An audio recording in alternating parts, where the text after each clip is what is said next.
نبی صلی اللہ علیہ وسلم۔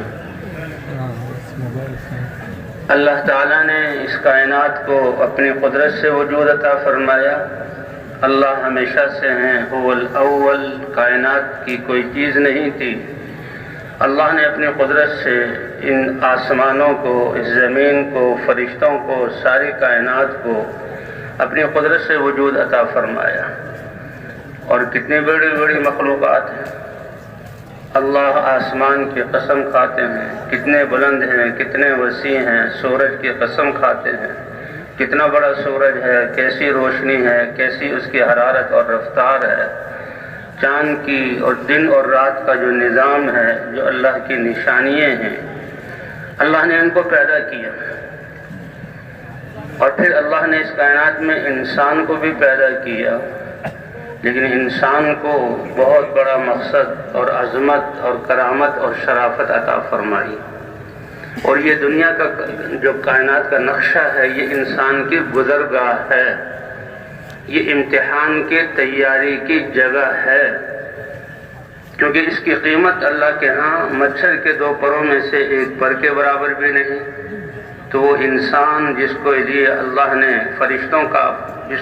نے فرشتوں کا مسجود ملائکہ بنایا، عزت اور کرامت بخشی، اتنی گھٹیا دنیا ایک انسان کا بھی وطن بن جائے، اللہ کو پسند نہیں ہے۔ اس لیے یہ گزرگاہ ہے۔ اللہ کے رسول صلی اللہ علیہ وسلم نے بتا دیا، کن فی الدنیا کأنک غریب، دنیا میں ایسے رہنا جیسے پردیسی کسی کام کے لیے پردیس میں جاتا ہے اور اس کی نظر اپنے گھر اور اہل اور ٹھکانے کی طرف ہوتی ہے۔ جس کام کے لیے آیا ہے وہ کرتا ہے، اور بہت آرام اور کھانے پینے کے اعتبار سے بہت سادی چیزوں پر گزارا کر کے اپنے وطن کو لوٹتا ہے۔ تو پردیسی جیسا ہوتا ہے۔ آدم علیہ السلام جنت سے آئے اور انسانوں نے جنت ہی کی طرف جانا ہے۔ اللہ نے تیاری کے لیے یہ دنیا کا تھوڑا سا موقع دیا ہے۔ کیا ارحم الراحمین ذات ہے کہ تیاری کا موقع تھوڑا سا اور مزے اور کامیابی اور عزتیں ہمیشہ ہمیشہ کی ہیں۔ او عابر السبیل، یا دنیا میں ایسا رہو جس کیا بہترین مثال دی اللہ کے رسول نے کہ راہ گزر۔ پہلے زمانے میں جب گھوڑوں پر، گدھوں پر پیدل سفر ہوتا تھا، صحراؤں سے گزرتے تھے، میدانوں سے گزرتے تھے، دھوپ ہوتی تھی، صبح کو چلتے تھے، جب سورج گرم ہوتا آگ برساتا، آدمی چلتے چلتے تھک جاتا، پسینہ پسینہ ہو جاتا، جسے کہتے ہیں سانس چڑھ جاتا، کسی درخت کو دیکھ کر تھوڑی دیر وہاں ٹھہرتا، اپنے توشے سے کچھ کھولتا، کھاتا پیتا، پانی پیتا، کمر سیدھی کرتا اور پھر آگے چلا جاتا۔ بھئی یہاں ٹھہرے کیوں نہیں؟ کہ یہ ٹھکانہ تھوڑی ہے، یہ تو گزرگاہ ہے۔ تو اللہ ہمیں صحیح سمجھ عطا فرما دے۔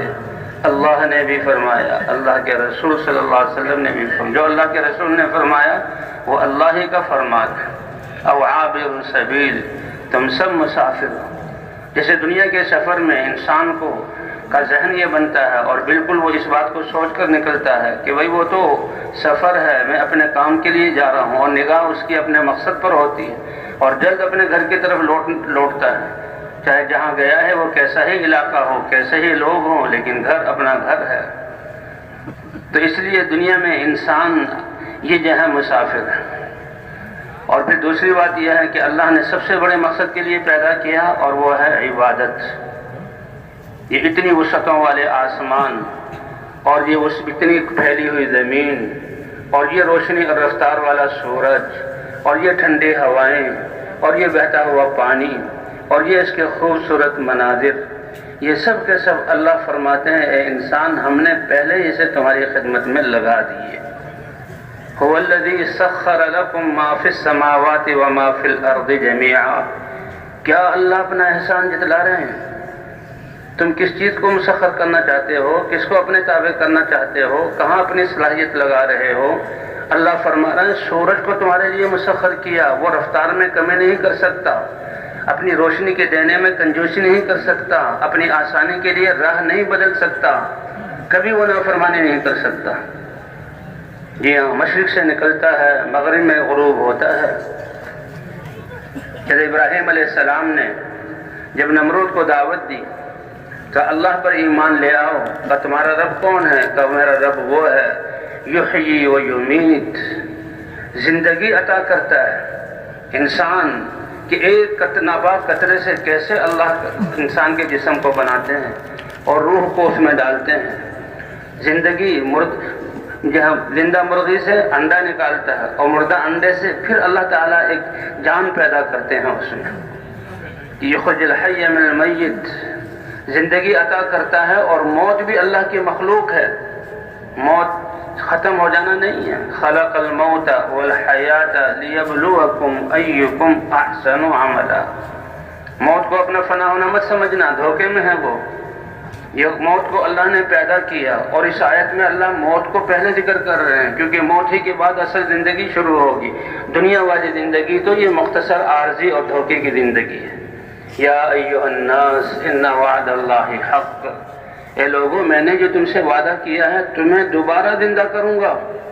جب موت کا وقت آتا ہے سارے ڈاکٹر، سارے سائنسدان، سارے رشتہ دار، سارے فلسفی، سارے بادشاہ، سارے رشتہ دار، فرشتے بھی مل جائیں تو تمہیں زندگی دے نہیں سکتے، تمہیں دوبارہ زندہ کریں گے۔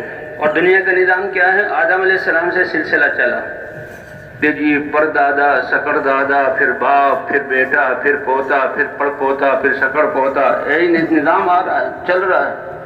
لیکن قیامت میں جو اللہ اپنی قدرت دکھلائیں گے کہ اللہ اس زمین کو دوبارہ پیدا کریں گے، جس کو فنا کر دیا ہوگا، نام و نشان کسی چیز کا نہیں ہوگا، انسانوں کے ساروں کے جسموں کو بنایا جائے گا، کامل کیا جائے گا، اور پھر ایک بارش سے ہوگی، انسانوں کے جسم اگیں گے کامل بن کر، ریڑھ کی ہڈی پر جمع ہوں گے۔ اور یہ انسان کے جسم کی قیمت اللہ کے روح، امر روح کی وجہ سے ہے۔ اگر روح نہ ہو تو یہ انسان کے جسم کی کوئی قیمت نہیں، سور پھونکا جائے گا، روحیں ڈالی جائیں گی، سارے انسان زندہ ہو جائیں گے۔ یہ ہے بعث جو مسلمان کا عقیدہ ہے اور جو انبیاء کرام نے دعوت دی۔ اور اللہ فرما رہے ہیں کہ تمہیں دوبارہ زندہ کروں گا، دنیا میں بھی تمہیں انسان بنا کر اعضاء بھی میں نے دیے، صلاحیتیں بھی میں نے دی، نعمتوں کو بھی تمہارے لیے مسخر کیا، کائنات کو میں تمہارے لیے چلا رہا ہوں۔ قیامت میں اپنے امر سے تمہیں زندہ کروں گا، تمہارے جسموں کو پورا کروں گا۔ اور اللہ تعالیٰ زندہ کر کے فرشتوں کے ذریعے گھیریں گے۔ اب یہ لاہور اجتماع کا میدان کب سے لوگ محنت کر رہے تھے، چھوٹا سا میدان تیار ہوا، چند ہزار لاکھوں کے لیے سایہ بنا، زمین برابر کی۔ اور اللہ کیسے قدرت والے ہیں کہ یہ زمین پیدا کر کے ارب ہا ارب، خرب ہا خرب انسان، جنات، فرشتوں کو پیدا کر کے اللہ فرماتے ہیں وما امر الساعۃ الا کلمح البصر او هو اقرب۔ میرے بندو تمہارا رب اتنا قدرت والا ہے کہ اس قیامت کے میدان کو اللہ تعالیٰ جیسے تم آنکھ بند کر کے کھولتے ہو، پلک جھپکنا اپنا ایک عمل کہتے ہو، اللہ اس سے بھی کم وقت میں اس منظر کو قائم فرما دیں گے۔ اللہ کا یہ وعدہ ہے تمہیں زندہ کرنا ہے، اور تم نے جو عمل کی اطاعت، جنہوں نے اپنے آپ کو مشقت میں رکھا، ترازو کو قائم کیا جائے گا، تمہارے نامہ اعمال دیے جائیں گے، اعمال کا بدلہ دیا جائے گا، جنت بھی ہے دوزخ۔ فلا تغرنکم الحیات الدنیا ولا یغرنکم باللہ الغرور۔ تو دنیا سے جو ہوتا ہوا نظر آ رہا ہے یہ دھوکہ ہے، یہ تمہیں دھوکے میں نہ ڈال دے کہ غلے تو زمین سے مل رہے ہیں، بارش تو بادلوں سے، آسمان سے ہو رہی ہے، جی ہاں، فصلیں تو سورج کی گرمی سے پک رہی ہیں، اور بھوک تو کھانے سے دور ہو رہی ہے، شفا تو دوائیوں سے مل رہی ہے۔ دھوکہ ہے۔ ان سب کے پیچھے کرنے والی ذات کس کی ہے؟ جس نے وجود دیا، جو باقی رکھے ہوئے ہے، جو ان صفات کو اپنے خزانے سے دے رہا ہے، اور اللہ تعالیٰ ان صفات کے ظاہر کرنے میں ان اسباب کا محتاج نہیں ہے۔ تو بہرحال اللہ تعالیٰ نے اس انسان کو پیدا کیا، لقد خلقنا الانسان فی کبد۔ پہلے تو فرمایا وَلَقَدْ كَرَّمْنَا بَنِي آدم، بنی آدم انسان کو ہم نے عزت اور شرافت بخشی۔ کیسے آدم علیہ السلام کو بنایا کہ آدم علیہ السلام کو بنانے سے پہلے اللہ تعالیٰ نے وہ کہا آدم کے بارے میں کہ فرشتے کا عشش کر اٹھے، آسمان ہے، فرشتے ہیں، اللہ کی بڑائی ہے، فرشتے اللہ کی عبادت کر رہے ہیں، اور اللہ فرما رہے ہیں انی جاعل فی الارض خلیفہ، اے کائنات اور اے فرشتوں، یہ زمین جو ہے چھوٹا سا کرہ ارض ساتویں آسمان کے بیچ میں، اس میں میں اپنا ایک خلیفہ بنانے والا ہوں۔ فرشتے جو اللہ کی عبادت میں تھے، فرشتے تو اللہ نے بنایا ہی ان کو نور سے، اور مادہ ان میں طاعت کا رکھا، ان میں حاجت اور خواہش کوئی رکھی ہی نہیں، وہ نور سے بنے ہوئے ہیں، اللہ کی طاعت میں ہیں اور ساتوں آسمان بھرے ہوئے ہیں۔ اللہ کے رسول صلی اللہ علیہ وسلم کا ارشاد ہے اطت السماء، ساتوں آسمان اپنے اوپر بوجھ کی وجہ سے ان سے ٹوٹنے جیسی آواز چرچراہٹ کی نکلتی رہتی ہے۔ وحق لها ان تئط، اور اس کا حق ہے کہ اس سے یہ آواز نکلے کہ ساتوں آسمانوں میں سے کسی آسمان میں ایک بالش کے برابر یا ایک روایت کے مطابق 4 انگلیوں کے برابر ایسی جگہ خالی نہیں ہے کہ اللہ کا فرشتہ موجود نہ ہو اور وہ اللہ کی عبادت میں مشغول نہ ہو۔ ایسی ساتوں آسمان بھرے ہوئے، اور فرشتوں کی عبادت کیا ہے؟ کوئی قیام میں ہے، ایک فرشتے کو ایک رکن دے قیام، کوئی رکوع میں ہے تو وہ رکوع میں رہے گا اور ہے اور رہے گا اور تھا، کوئی سجدے میں ہے، کوئی قومے میں ہے، کوئی تشہد میں ہے، کوئی سبحان اللہ کا ورد کر رہا ہے، کوئی اللہ اکبر کا ورد کر رہا ہے، کوئی لا الہ الا اللہ کا ورد کر رہا ہے، اور یہ سب سارے فرشتے اللہ کی عبادت میں لگے ہوئے ہیں۔ اور فرمایا کہ جب قیامت قائم ہوگی تو یہ فرشتوں کو پیدا کیا جائے گا اور یہ فرشتے اللہ کی ذات کی زیارت کریں گے تو بے اختیار پکار اٹھیں گے، اے رب العالمین ما عبدناک حق عبادتک، جیسے تیری عبادت کرنے کا حق تھا ہم ایسے عبادت نہ کر سکے، اور جیسے تجھے پہچاننے کا حق تھا ہم تجھے پہچان نہ سکے۔ اللہ نے اپنی اس ذات کی معرفت کے لیے پیدا کیا ہے۔ تو یہ فرشتے اور عبادت میں لگے ہوئے، اللہ کا اعلان ہوا انی جاعل فی الارض خلیفہ، کہ زمین میں میں خلیفہ بنانے والا ہوں۔ تو یہ اتنا بڑا مرتبہ اور اتنا بڑا اعزاز تھا کہ فرشتے کہہ اٹھے، انہوں نے اللہ کی بارگاہ میں نحن نسبح بحمدک ونقدس لک، اے اللہ انسان سے پہلے تو آپ نے جنات کو پیدا کیا، جنات نے تو زمین میں فساد برپا کیا، آپ نے زمین سے ان کو ختم کیا، اور 1-2 مخلوق اور آئی تھی تو انہوں نے بھی فساد برپا کیا، کیا آپ ایسی کوئی اور مخلوق بنائیں گے یسفک الدماء، جو خون ریزی کرے گا؟ اور ہم آپ کی تسبیح اور تقدیس کر رہے ہیں۔ علماء فرماتے ہیں اس میں اللہ کے بارگاہ میں اشارتاً یہ عرض کرنا تھا، کیونکہ باادب ہیں، اللہ کی عظمت کو سمجھتے ہیں کہ یہ خلافت کا منصب اور اعزاز ہمیں دیا جائے۔ اللہ نے فرمایا جو میں جانتا ہوں وہ تم نہیں جانتے، یہ اعزاز میں اپنے آدم کو اور اس کی اولاد کو عطا کروں گا۔ تو اللہ تعالیٰ نے انسان کو بہت بڑا اعزاز دیا اور انسان کو بہت بڑے مقصد کے لیے پیدا کیا، اور اللہ کی عبادت، وَمَا خَلَقْتُ الْجِنَّ وَالْإِنسَ إِلَّا لِيَعْبُدُونَ۔ آسمان اور زمین اللہ کے حکم کی اطاعت کر رہے ہیں، لیکن یہ عبادت نہیں۔ اللہ فرماتے ہیں ان کو ہم نے مسخر کیا، خدمت میں لگا، یہ ان کا حکم ہے، کوئی چیز بھی اللہ کے امر کی نافرمانی کر نہیں سکتی۔ لیکن انسان کو اللہ کی عبادت، اللہ کی چاہتیں جو احکام کی صورت میں ملی ہیں، اور اللہ کی ذات پر ایمان اور یقین جو سب سے بڑی دولت ہے، اس کے لیے اللہ نے انسان کو پیدا کیا۔ لَقَدْ خَلَقْنَا الْإِنسَانَ فِي كَبَدٍ، انسان کو عقل دی اور اس میں ایک چاہت دی کہ وہ کامیابی چاہتا ہے، اور انسان کو کامیابی کے لیے مشقت کرنے والا بنایا۔ فرشتے تو عبادت میں لگے ہوئے ہیں، اللہ ان کا نظام چلا رہے ہیں، لیکن فرشتہ کامیابی کے لیے اور انسان کامیابی کے لیے مشقت۔ اور دنیا کے جتنے بھی قانون ہیں اس میں انسان قربانی کرتا ہے، لیکن زمیندار قربانی کر رہا ہے، تاجر اپنے مال کی قربانی کر رہا ہے، اسی طرح ملازم اپنی راحتوں کی قربانی کر رہا ہے، مزدور اپنے جسم کو مشقت میں ڈال رہا ہے۔ زمیندار کے پاس جو موجودہ اناج ہے، اگر وہ یہ کہے کہ بس میں اس سے ہی گلچھرے اڑا لوں، دوستوں کی دعوت کر لوں، اور جو موجودہ قربانی ہے اس کو میں نہ کروں، تو اس کو پتہ ہے پھر آئندہ میں فقیر بن کر منگتا بنوں گا، اور میری اولاد جو ہے بھوکی مرے گی اور مجھے سسکنا پڑے گا۔ تو اس لیے وہ وقتی ضرورتوں کو قربان کرتا ہے، وہ جو موجودہ غلے کو زمین میں ڈال دیتا ہے اور 6 مہینے انتظار کرتا ہے۔ پھر اللہ ایسے قدرت والے ہیں، اللہ نے مثال دی ہے کمثل حبۃ انبتت 7 سنابل فی کل سنبلۃ 100 حبۃ جب اللہ دینا چاہے بیج ایک ڈالا گندم کا، اس سے 7 شاخیں نکلی، ہر شاخ پر اللہ نے ایک بالی کو پیدا کیا اور ہر بالی میں اللہ نے 100 دانے اپنی قدرت سے بنائے، اور ایک دانے کے بدلے میں اس قربانی پر 700 دانے میں عطا کرتا ہوں۔ اور یہ اللہ کا نظام عام سنت ہے اللہ کی، اور اللہ اپنے تقوی والوں کو اپنی قدرت، جو اللہ اس ایک دانے سے زمین کی سیاہیوں سے اور بے رنگ زمین سے غذا والے یہ 700 دانے عطا فرماتا ہے، وہ اللہ تعالیٰ اس زمین کو ہر فوراً بھی اس غلے بنانے پر قادر ہے۔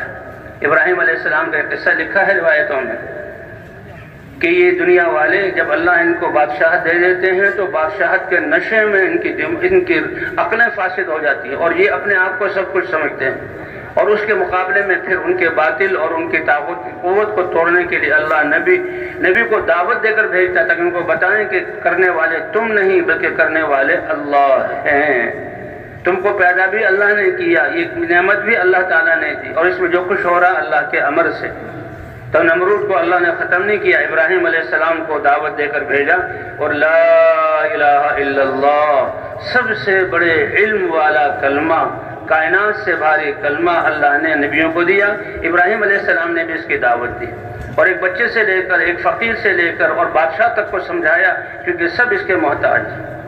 اب ابراہیم علیہ السلام ایک اللہ کی دعوت دے رہے ہیں، تو نمرود وہ اپنی بادشاہت میں اور اپنے نظام میں ایسا دھوکے میں آیا کہ وہ لوگوں کو کہتا تمہاری روزی کا انتظام تو میں کرنے والا ہوں، لہذا میں تمہارا رب ہوں۔ اسی لیے غلوں کو اس نے اسٹوروں میں بند کیا جیسے قابو کر لیتے، اور آنے والے انسانوں کو اپنے سامنے جھکایا کہ جہاں وہ خود نہیں تھا تو اس کے بت اور مورتیاں رکھی ہوئی تھی، لوگ اس کو سجدہ کرتے، اسی کا ملک ہے، اسی کے لوگ نوکر ہیں، اسی کی یہ زمین ہے، اسی کے حکم سے غلے چل رہے ہیں، لہذا یہی ہمارا رب ہے، مورتیوں کو سجدہ کرتے۔ ایک انسان مورتی کے سامنے اپنے آپ کو ذلیل کرتا ہے، اور جہاں نمرود خود تھا تو وہاں اپنے سامنے جھکاتا تھا۔ ابراہیم علیہ السلام کی باری آئی، کیا لینے آیا؟ غلہ۔ تو مجھے سجدہ کرو، نہیں کروں گا، تم تو رب ہو ہی نہیں، تم تو مخلوق ہو۔ کہا پھر غلہ نہیں ملے گا؟ کہ مجھے ضرورت نہیں، میں تو ایک قاعدے کے طور پر آیا، اگر غلہ نہیں دیتے تو روایت میں آتا ہے گھر واپس لوٹ گئے کہ رزق دینے والی ذات کون سی ہے؟ اللہ کی ہے۔ جاتے ہوئے یہ خیال ہوا کہ یہ جو توڑا ہے میرا خالی لے جاؤں گا، گھر والے دیکھتے ہی پریشان ہو جائیں گے، اللہ سے مانگوں گا اللہ دیں گے۔ جاتے ہوئے صحرا کے ریت سے انہوں نے وہ کٹا بھر لیا، اور گھر والے کام میں مشغول تھے، ایک طرف ڈالا اور وہ لیٹ گئے کہ تھک گئے تھے۔ گھر والوں نے کہا اچھا یہ گندم تو لے آئے، اور تھوڑی دیر بعد گھر والوں نے جگایا اور جگا کر کہا ابراہیم کھانا تیار ہے، روٹی پک گئی ہے، آپ لے کھائیے۔ کہا روٹی کہاں سے آئی؟ کہا وہی جو گندم آپ لائے تھے۔ فوراً سمجھ گئے، کوئی شک نہیں ہوا کہ میرے رب نے میری اس ایمان کی بنیاد پر جو غیروں کے لیے 6 مہینے بعد مٹی سے 700 دانے نکالتا ہے، اس رب نے ان ریت کے ذروں کو میرے لیے گندم بنا دیا۔ وَمَن يَتَّقِ اللَّهَ يَجْعَل لَّهُ مَخْرَجًا وَيَرْزُقْهُ مِنْ حَيْثُ لَا يَحْتَسِبُ۔ یہ ایمان کتنی بڑی دولت ہے، یہ لا الہ الا اللہ کتنی بڑی دولت ہے، یہ اللہ کی معرفت، اللہ کی ذات پر یقین، یہ سب سے بڑا سرمایہ ہے، سب سے بڑا سرمایہ ہے۔ تو کرنے والی ذات اللہ کی ہے۔ تو انسان جو ہے دنیا کے لیے مشقت کرتا ہے، اور پھر اب کچھ دن 6 مہینے روکھی سوکھی کھا لی، قرضہ لے کے گزارا کر لیا، اور جو ہے اپنے آپ کو مشقت میں ڈالا، اب وارے کے نیارے۔ اب پہلے درجے کی جو قربانی ہے یہ ہے اختیاری، کیونکہ گندم بھی ہے اور ایک طرف قربانی بھی ہے۔ قربانی نہیں کرے گا، گندم کھا لے گا پھر ساری عمر، پھر آئندہ پھر اس کی چاہتیں ایسی قربان ہوگی کہ اس کو رونا پڑے گا۔ تاجر ہے، اس کے پاس مال ہے، اس مال سے گاڑی بھی خرید سکتا ہے، گھر بھی خرید سکتا ہے، اور دوستوں کو کی دعوتیں بھی کر سکتا ہے، گلچھرے اڑا سکتا ہے۔ وجہ نہیں بیٹا، میں نے اس سے زیادہ مال بنانا ہے، اس کو قربان کرتا ہے، اور پھر چھوٹے گھر میں رہتا ہے، پیدل چلتا ہے، سائیکل پہ چلتا ہے، اور سادے کپڑے پہنتا ہے۔ اللہ تجارت میں برکت دیتے ہیں، تو تجارت میں برکت دینے والی ذات کون سی ہے؟ اللہ کی ہے۔ پھر اللہ اس کو اور پیسے دیتے ہیں، تو ان سے کتنی کوٹھیاں، کتنی گاڑیاں۔ پہلی جو ہے خواہشات کو قربان کیا اور اپنے اختیار سے کیا، اللہ ہی کے حکم سے پھر اللہ اس کی خواہشات کو پورا کرتے ہیں۔ لیکن یہ دنیا کا نقشہ ہے، اگر وہ اختیاری خواہشات نہ کرے پھر ہمیشہ کے لیے وہ بھی، اس کی اولاد بھی روئے گی۔ ایسے ہی اللہ چاہتے ہیں اے میرے بندو دنیا میں اپنی خواہشات کو اللہ کے امر کے لیے قربان کر دو، اللہ تمہاری دنیا بھی بنا دیں گے اور اللہ پھر آخرت میں ہمیشہ ہمیشہ تمہاری چاہتوں کو اپنی شان کے مطابق پورا کریں گے۔ اس لیے کیا کہا؟ ان الذین قالوا ربنا اللہ، ہمارا رب تو اللہ ہے، ہمارے دل میں یقین اللہ کا ہے، ہمیں پالنے والے اللہ ہیں، ہماری حاجتیں پورا کرنے والے اللہ ہیں، اس لیے حالات جو آئیں گے ہم نے اللہ کو دیکھنا ہے، حالات سے متاثر نہیں ہونا، مخلوق کو کی طرف نہیں دیکھنا۔ ثم استقاموا، پھر اللہ ان کے اکرام میں تتنزل علیہم الملائکہ، ان کے لیے فرشتے اترتے ہیں، ان کے لیے فرشتے اترتے ہیں اور فرشتے تسلی دیتے ہیں، کسی قسم کا خوف مت کرو اور کسی قسم کا غم مت کرو، جو دے رہے ہو اللہ کے لیے، اللہ کے ہاں جمع ہو رہا ہے، اللہ اس کا بدلہ دے گا، اور کسی آنے والے منظر سے نہ گھبراؤ کہ تمہارے دل میں اللہ کا خوف ہے، تم اللہ پر ایمان والے ہو، اور جنت کی خوشخبری سن لو۔ تو دنیا کی مجاہدے یہ اختیاری ہیں، تم اللہ کے دین کے لیے محنت کرو، اللہ کے احکام کو مانو، اللہ پہلے تمہاری آخرت بنائیں گے اور پھر اللہ تمہاری دنیا بھی بنا دیں گے۔ اللہ پہلے آخرت کو بناتے ہیں، جی ہاں، پھر اللہ دنیا کو بھی بنا دیتے ہیں۔ تو وہی انسان میں اللہ نے مشقت اور قربانی کا مادہ پیدا کی ہے، ایک عام دستور کے مطابق جو قربانی کرنے والے ہیں اللہ دنیا، کیونکہ ان کا مقصود دنیا کی زندگی ہے، وہ ان کی کچھ ضرورتیں پوری ہو جاتی ہیں، لیکن یہ غفلت والی زندگی ہے۔ اللہ چاہتے ہیں، اسی لیے نبیوں کو بھیجا، اور نبی سب سے پہلے لا الہ الا اللہ کی دعوت دے کر انسانوں کے یقینوں کو بناتے ہیں۔ اور اللہ ایسی کریم ذات ہے کہ کامیابی کے لیے اللہ نے سارے انسانوں کو اسباب برابر دیے ہیں۔ ان اللہ لا ينظر الى صورکم ولا الى اموالکم ولکن ينظر الى قلوبکم واعمالکم۔ وہ اللہ جس نے پیدا کیا، وہ اللہ جس نے ماں کے پیٹ میں تمہیں بنایا، وہ اللہ جس نے ماں کے سینے سے دودھ دیا، وہ اللہ جس نے بچپن میں ماں باپ کو تمہارے لیے مہربان کیا اور جوانی میں اللہ نے کائنات کو مسخر کیا۔ جی ہاں، قبضہ ہر چیز اللہ کے قبضہ قدرت میں ہے، تو اس کی ذات پر یقین اور اس کے احکام کو ماننا، وہ اللہ تمہیں دنیا میں بھی عطا کرے گا اور آخرت میں بھی عطا کرے گا۔ اس لیے حضرات انبیاء کرام سب سے پہلے قوموں کے لیے، ان کو غفلت سے نکالنے کے لیے لا الہ الا اللہ کی دعوت لے کر آتے ہیں۔ تو اس اللہ نے، وہ اللہ تمہاری صورتوں کو نہیں دیکھتا، وہ اللہ تمہارے مالوں کو نہیں دیکھتا، کیونکہ صورتیں بنانے میں تمہارا کوئی دخل نہیں، اور جس چیز میں کوئی دخل نہیں، جس میں اختیار نہیں، اس میں امتحان کیسا؟ اور نہ اللہ تمہارے مالوں کو دیکھتا ہے، یہ مالوں کی تقسیم بھی اللہ نے کی ہے۔ اس لیے حدیث میں آتا، دیکھو یہ مال والے اپنے مال کے گھمنڈ میں آ کر، وہ لوگ اللہ کی مخلوق جو فقراء ہیں، مساکین ہیں، بیوہ ہیں، یتیم ہیں، محتاج ہیں، بھوکے ہیں، کپڑے نہیں، کا خبردار ان کی تحقیر تمہارے دلوں میں نہ آ جائے۔ وہ اللہ کے ہاں کم درجے والے نہیں تھے، اللہ نے ان کو فقر والی زندگی عطا کی، وہ تمہارے آزمانے کے لیے کہ فقیروں کی تحقیر تمہارے دل میں نہ آ جائے۔ تو اللہ تمہارے مالوں کو نہیں دیکھتے کہ مال کامیابی کا ذریعہ نہیں ہے، وَلَكِنْ يَنْظُرُ إِلَىٰ قُلُوبِكُمْ وَأَعْمَالِكُمْ، اللہ تعالیٰ تمہارے دلوں کو دیکھتے ہیں اور تمہارے اعمال کو دیکھتے ہیں۔ تو انسان کا اصلی سرمایہ اللہ کی ذات پر ایمان اور یقین ہے، اور انسان کا اصلی سرمایہ انسان کے جسم سے نکلنے والے اعمال ہیں۔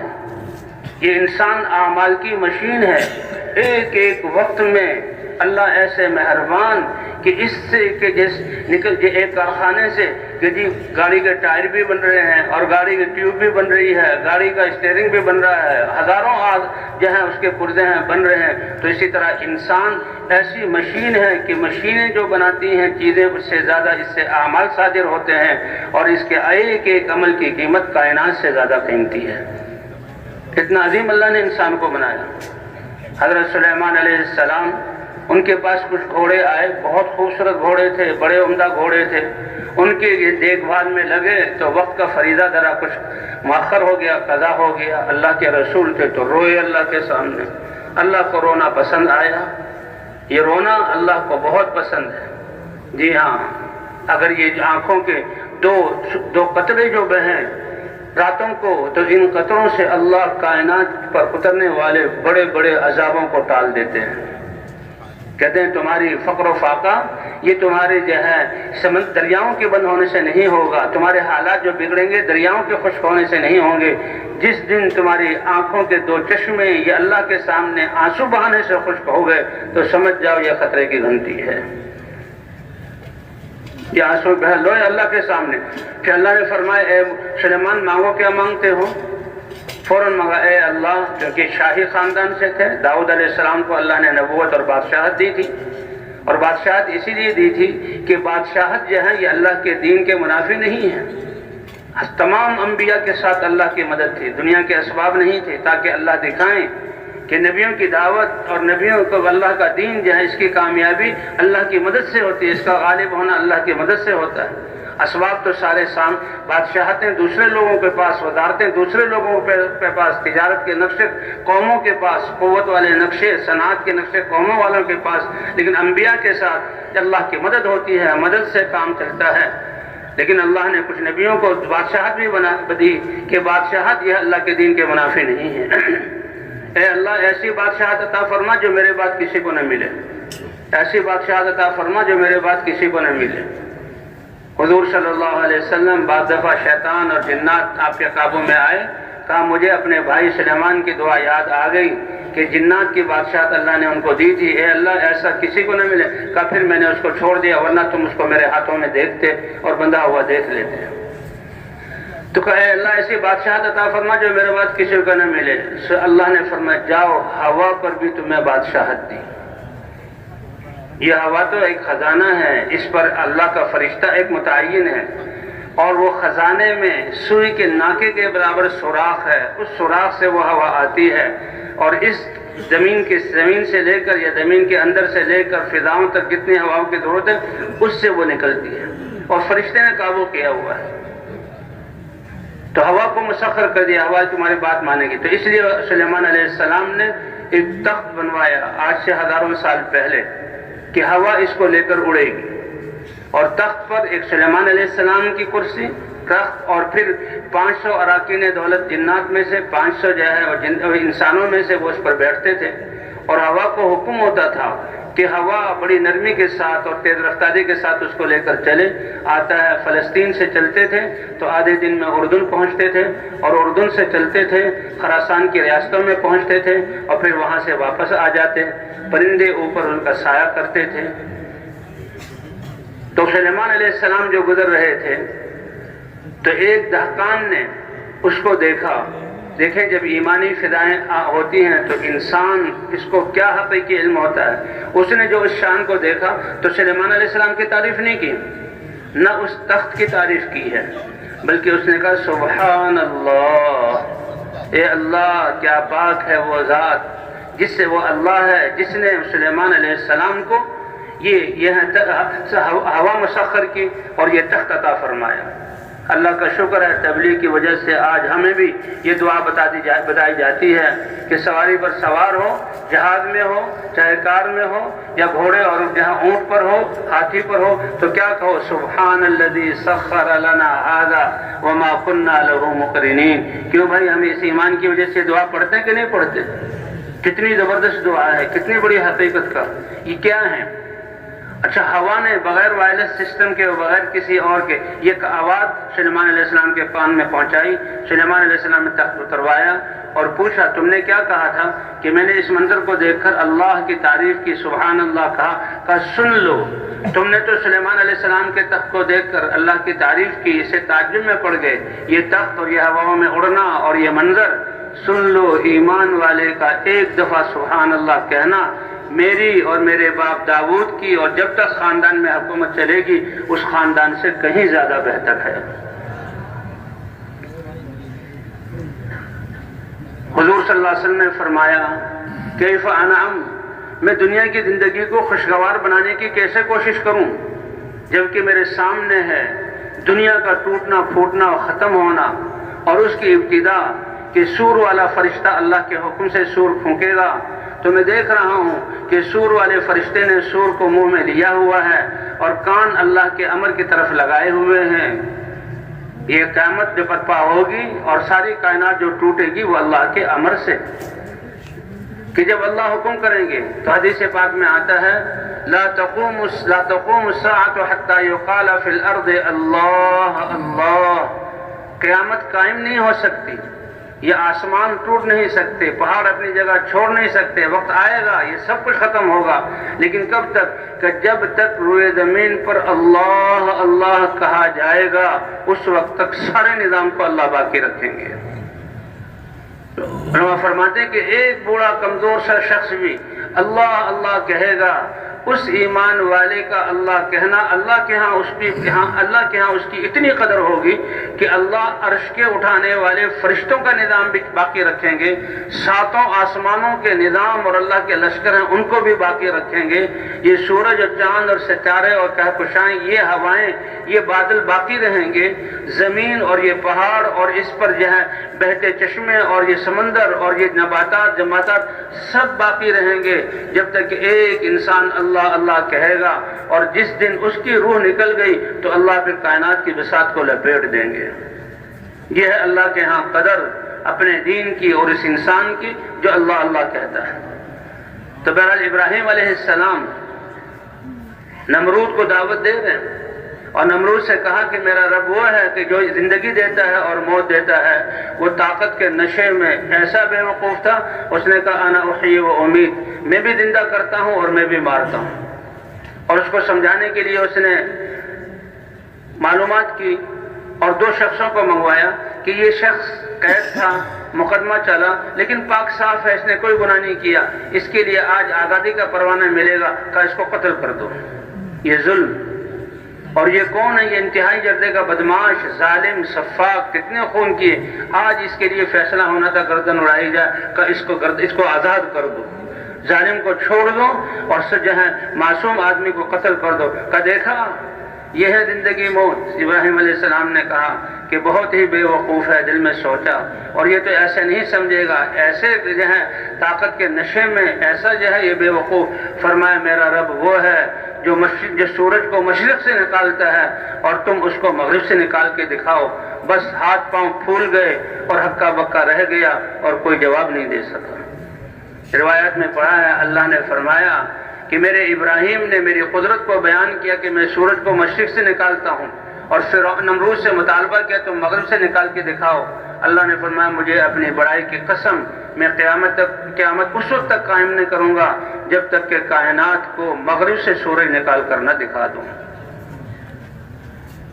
اللہ دکھائیں گے یہ قیامت کی گھڑی ہے، قیامت کی نشانیوں میں سے کہ قیامت قائم نہیں ہوگی جب تک کہ سورج مغرب سے نہ نکل آئے، اور وہ رات ہوگی جس میں اللہ سورج کو غروب کریں گے، وہ رات لمبی ہوگی کیونکہ یہ سورج اپنی رفتار اور اپنی منزل سے اللہ اس کو ہٹا دیں گے۔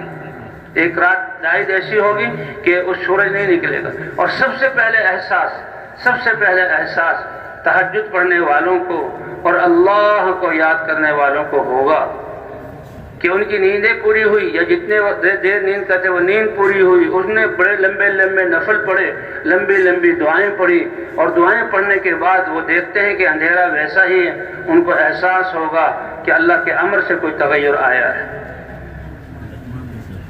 ایمان والوں کو اور عبادت والوں کو اس کا احساس ہوگا، اور پھر یہ جانور ممیائیں گے، چڑیاں چہچہائیں گی، اور یہ جہاں نکلیں گے اپنے باڑوں سے اندھیروں میں، اور سب سے آخر میں غافل انسان جو صبح کو وقت کو سونے والا، سب سے آخر میں اس کو احساس ہوگا کہ کیا ہوا ہے۔ اور جب سورج مغرب سے نکلے گا اللہ نکال کر دکھائیں گے، فرمایا توبہ کا دروازہ بند، اس کے بعد کسی کی توبہ قبول نہیں ہوگی۔ تو بھائی سب کچھ کو اللہ فرماتا ہے هو الذی سخر لکم ما فی السماوات وما فی الارض، کہ اللہ نے سب کچھ تمہارے لیے مسخر کیا، اور انسان کو اللہ نے اپنی عبادت کے لیے پیدا کیا، انسان کو کامیابی کے اسباب سب برابر دیے، اور کامیابی کے اسباب کیا ہیں کہ دل کا یقین اور جسم سے نکلنے والے اعمال، اور ایک ایک عمل کی جیسے عرض کیا گیا اس کی سبحان اللہ کی قیمت کیا ہے، اور اس کا اللہ کہنا اس کی کیا قیمت ہے۔ اور ایک اب ہم آئے ہیں جب سے گھروں سے نیت کر کے نکلے ہیں، ہر قدم پر اللہ نے ہمیں اجر دیا، ہر تھکنے پر اللہ اجر دیں گے، یہ غبار جو پڑی ہے اس پر اللہ اجر دیں گے، اور اپنے آپ پھر جب جمع ہو کر بیٹھنا اور پھر یہ ایمان کی نگاہ سے دیکھنا، اللہ کی بات کو سننا اور اللہ کی بات کو کہنا، ایک ایک چیز پر اللہ جو ہے یہ عمل ہے، نیکی ہے، سرمایہ ہے، اور ایک ایسا اجر دیں گے کہ دنیا اس کے پاسنگ میں بھی نہیں آ سکتی۔ اللہ دیکھتے ہیں تمہارے دلوں کو اور تمہارے جسم سے نکلنے والے اعمال کو۔ اس لیے حضرات انبیاء کرام سب سے پہلے وہ محنت کرتے تھے لا الہ الا اللہ کی دعوت کے ذریعے لوگوں کے دلوں پر محنت کر کے غلط یقین کو نکال کر صحیح یقین کہ کرنے والی ذات اللہ کی ہے۔ ساری کائنات کے بغیر اللہ سب کچھ کر سکتے ہیں، اور کائنات کی کوئی چیز اللہ کے امر کے بغیر کچھ نہیں کر سکتی۔ تو یہ سب سے بڑی دولت ہے، یہ سب سے بڑا سرمایہ ہے۔ پھر ایمان اور اعمال، یہ انسان کے ایسے سرمایہ ہیں کہ جو اعمال کی میں ہر وقت انسان کے ساتھ، اس سرمایہ پر کوئی چور چوری نہیں کر سکتا، اس سرمایہ پر کوئی ڈاکو ڈاکہ نہیں ڈال سکتا، اس سرمایہ پر کوئی حکومت ٹیکس نہیں لگا سکتی، اس سرمایہ پر کوئی امیگریشن والے بارڈروں والے اس کو روک نہیں سکتے۔ یہ اعمال دنیا میں بھی ساتھ ہوں گے اور یہ اعمال موت کے وقت بھی ساتھ ہوں گے۔ انہی اعمال کی وجہ سے اس کی روح نورانی ہوگی اور فرشتے خوش ہوں گے، اور جنت کے اس کے لیے جو ہے گلدستے اور جنت کے غلاف لائیں گے، اور اسی خوشبو کی وجہ سے آسمانوں میں اس کا استقبال ہوگا، اور انہی اعمال کی وجہ سے یہ قبر میں جائے گا تو اعمال ساتھ جائیں گے۔ کہتے ہیں منکر نکیر آئیں گے سوال کرنے کے لیے بڑے ہیبت ناک، تو اس کے اعمال سارے چاروں طرف ہوں گے، اور جب یہ انسان قبر سے نکلے گا، ایک روایت میں آتا ہے کہ بہت حسین خوبصورت شکل کو دیکھے گا، کہ شکل کو دیکھ کر ایسا مانوس ہوگا کہ وہ جو وحشت والے وحشت میں ہے اس کو وہ وحشت نہیں ہوگی۔ وہ پوچھے گا اے حسین ہستی تم کون ہو؟ تو وہ کہیں گے ہم تمہارے اعمال ہیں جو دنیا میں تم اپنے لیے جمع کرتے تھے، دنیا میں ہم تم پر غالب رہتے تھے، تمہیں فکر رہتی تھی کہ کہیں میں غافل نہ ہو جاؤں، کہیں اللہ کے ذکر نہ چھوڑ دوں، کہیں نماز نہ چلی جائے، کوئی اللہ کے نافرمانی نہ ہو جائے، روزہ مجھ سے نہ رہ جائے، ہم تم پر سوار رہتے تھے، اور آج تم کو اپنے اوپر ساتھ لے کر ہم اللہ کے دربار میں پیش ہوں گے اور اللہ کے سامنے تمہاری سفارش کریں گے۔ تو انسان نے کامیابی، اللہ تعالیٰ نے انسان کو کامیابی کے اسباب سب کو برابر دیے، سب کو برابر دیے، اور اس کی تیاری کے لیے اللہ نے دنیا میں بھیجا ہے، اور اسباب یہ جو ہے دل کا یقین، یہ سب سے بڑا سرمایہ ہے۔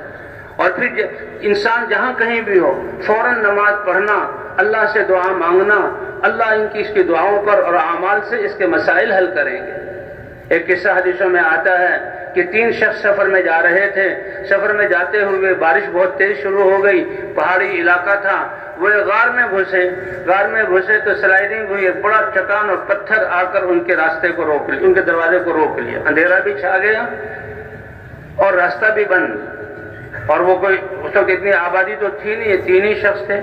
تو انہوں نے ایک دوسرے سے مشورہ کیا اور کہا دیکھو اس حال میں ہمیں اگر کوئی بچا سکتا ہے تو اللہ، اور اللہ اپنے اوامر اعمال کی وجہ سے، اس لیے کسی کی زندگی میں کوئی اچھا عمل ہو تو اللہ کے سامنے پیش کرے تاکہ اللہ ہمیں اس مصیبت سے بچا لے۔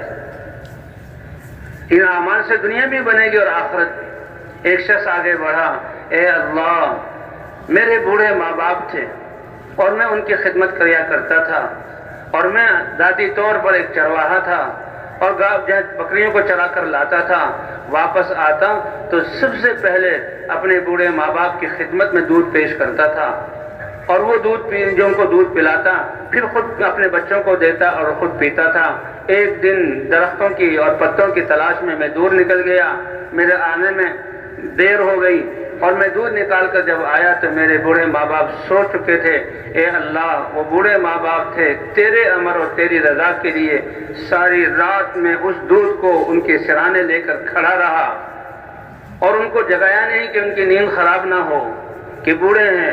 جب وہ جاگے تو انہیں دودھ مانگا، پلایا۔ اے اللہ اگر تیری رضا کے لیے میں نے یہ عمل کیا ہے تو ہمیں اس مصیبت سے نجات عطا فرما۔ اللہ کے رسول نے سمجھایا کہ وہ چٹان ہٹ گئی، اس کے لیے نہ کوئی مشین لانی پڑی اور نہ کوئی اور فوجوں کو بلانا پڑا، جی ہاں کہ وہ چٹان ہٹ گئی، روشنی آئی لیکن اتنی ہٹی کہ لوگ وہ تین نہ نکل سکے. پھر دوسرا آگے بڑھا اور اس نے کہا اے اللہ میں نے مزدوروں سے کام کروایا, سب مزدوروں کو ان کی مزدوری دے دی, ایک غریب مزدور تھا وہ اپنی مزدوری چھوڑ گیا, بھول گیا, لے نہیں گیا. تو میں نے کہا اس کی مزدوری میرے پاس یوں ہی پڑی رہے, دینی تو ہے, جب آئے گا پتہ نہیں کب آئے گا, بعد میں آئے تو اتنی ہی مزدوری دوں.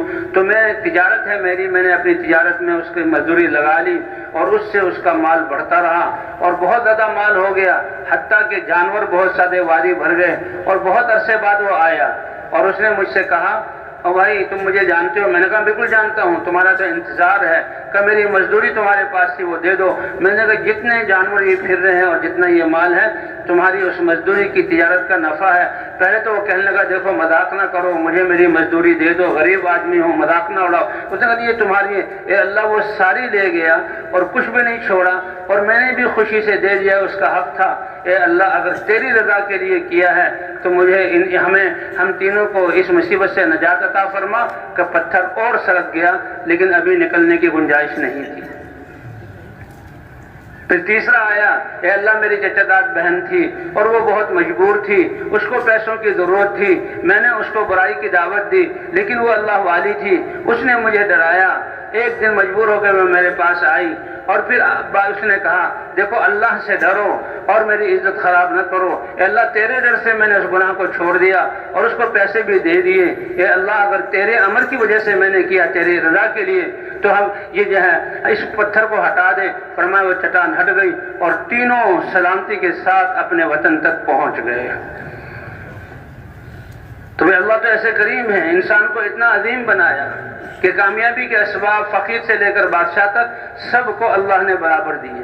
اور یہ ایمان سب سے بڑی دولت ہے, اللہ کی ذات پر یقین. اس پر تو اللہ ہے, یعنی یہ وَمَن يَتَّقِ اللَّهَ يَجْعَل لَّهُ مَخْرَجًا وَيَرْزُقْهُ مِنْ حَيْثُ لَا يَحْتَسِبُ. اللہ پر یقین کر کے اللہ کے احکام کو بجا لائے, زندگی کو پاکیزہ بنائے اور گناہوں سے روک دے. اللہ اپنی قدرت سے وہ کام ان کے لیے کرتے ہیں کہ کائنات والے مل کر نہ ان کی عقلیں پہنچ سکتی ہیں نہ اپنے اسبابوں کو جمع کر کے وہ کام کر سکتے ہیں. جسے ابراہیم علیہ السلام کو جب آگ میں ڈالا گیا کہ آگ کا سمندر جل رہا ہے, ابراہیم علیہ السلام کو باندھ کر جو ہے اس منجنیق پر ڈالا گیا اور نیچے آگ ہے, فرشتے آ گئے. جبرائیل علیہ السلام آئے اور عرض کیا اے ابراہیم یہ فرشتے اللہ سے اجازت لے کر آئے ہیں, یہ پہاڑوں کا فرشتہ ہے, اگر کہو تو یہ تیری قوم, یہ نمرود اور اس کی فوج اور قوم جو پہاڑوں پر تماشا کر رہی ہے اور یہ نظارہ دیکھ رہی ہے, یہ پہاڑوں کو ملا کر ان کو ڈل دیں بیچ میں, اور یہ پانی کا فرشتہ ہے, آگ برسے اور اس سے جو ہے بجھ جائے, اور یہ ہوا کا فرشتہ ہے, آگ ان پر ڈال دے اور جو ہے یہ جل جائیں.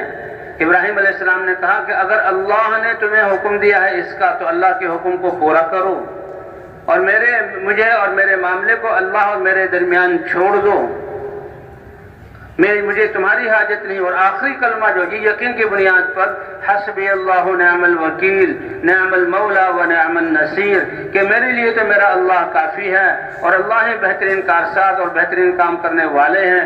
جب اللہ کو یہ الفاظ کہے اور ان کو منجنیق سے اٹھالا گیا اور وہ آگ کی طرف آئے, آگ میں پہنچنے سے پہلے اللہ نے حکم دیا یا نار کونی بردا و سلاما علی ابراہیم, اے آگ میرے ابراہیم کے لیے ٹھنڈی ہو جا اور سلامتی والی ہو جا.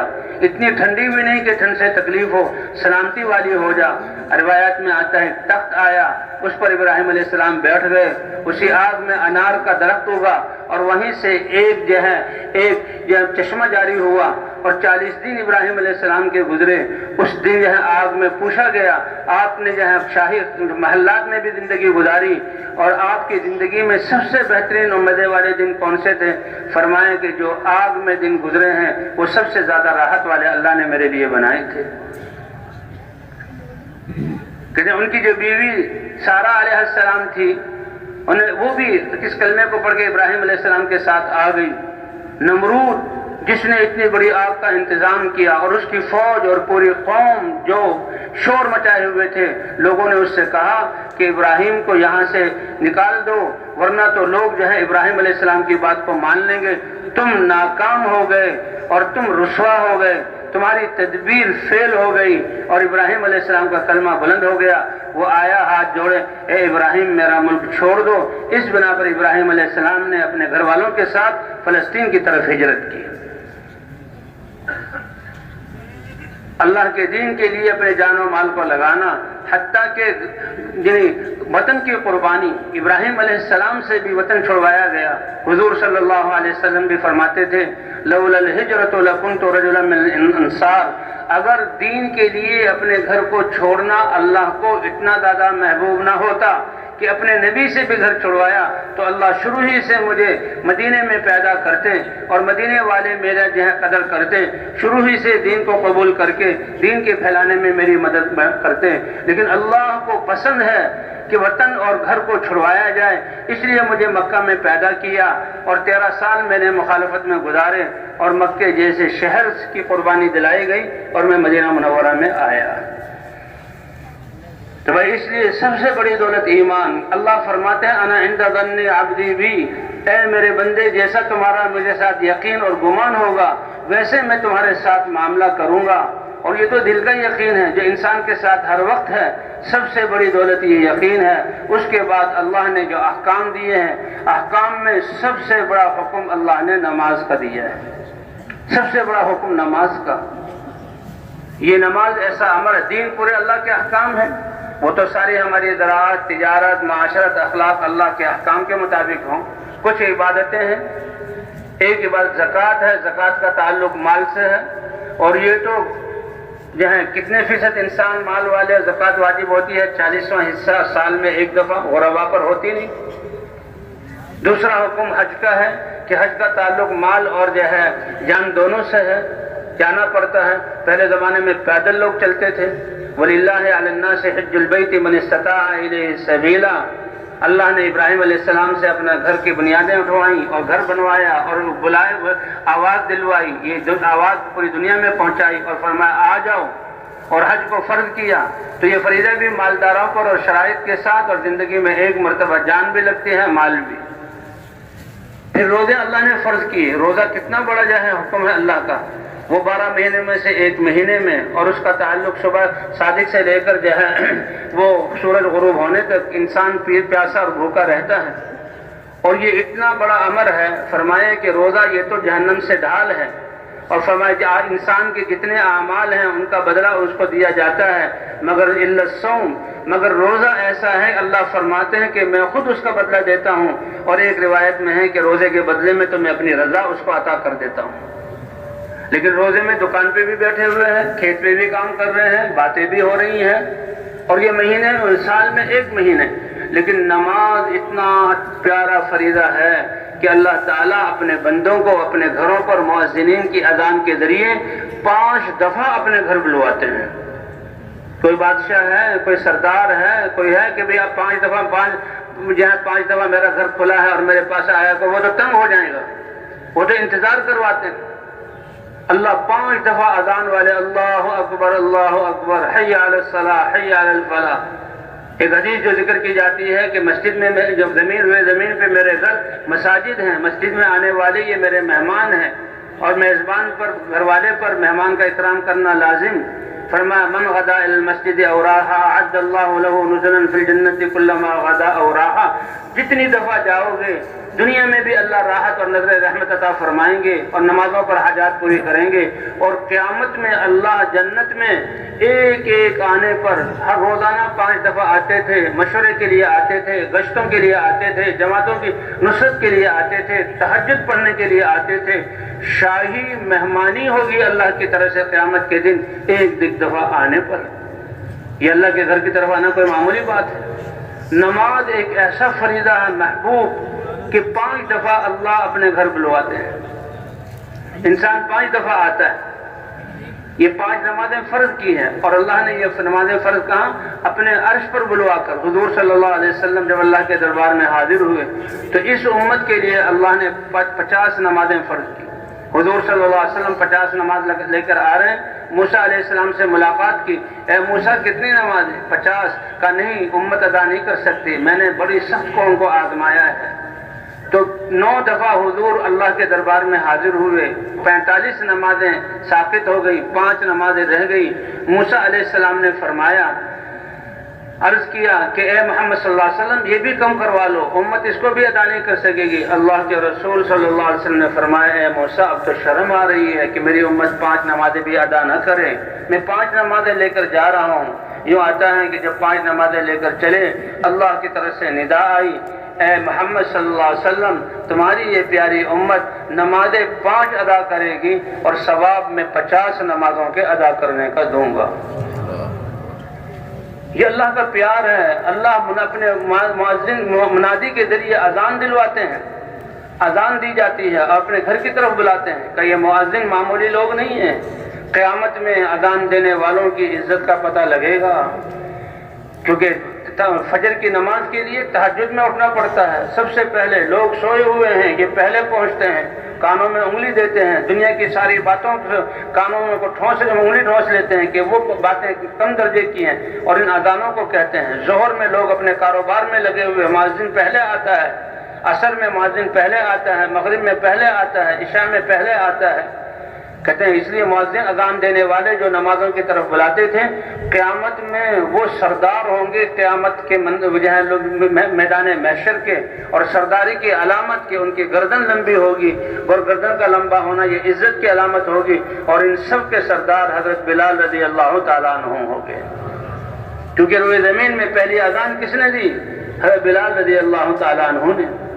اللہ نے اس امت کے لیے اپنے گھر بلانے کے لیے فرمایا، دوسری قومیں وہ اپنے گرجوں کلیساؤں میں جاتے ہیں تو کوئی جو ہے ساز بجا رہا ہے، کوئی بگل بجا رہا ہے، کوئی جو ہے گھنٹی بجا رہا ہے، اور یہ دنیاوی چیزیں ہیں۔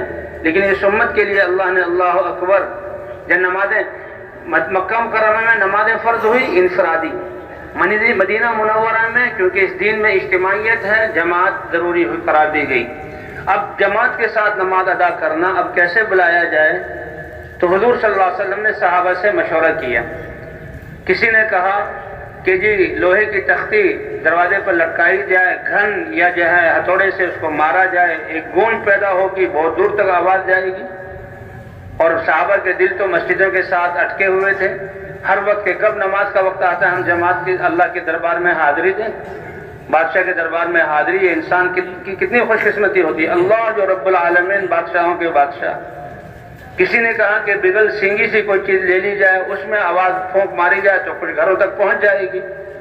کسی نے کہا کہ یہ ایندھن جمع کر کے تھوڑا سا ایندھن لیا جائے اور اس میں آگ لگائی جائے، دھواں اٹھے گا تو لوگ آ جائیں گے۔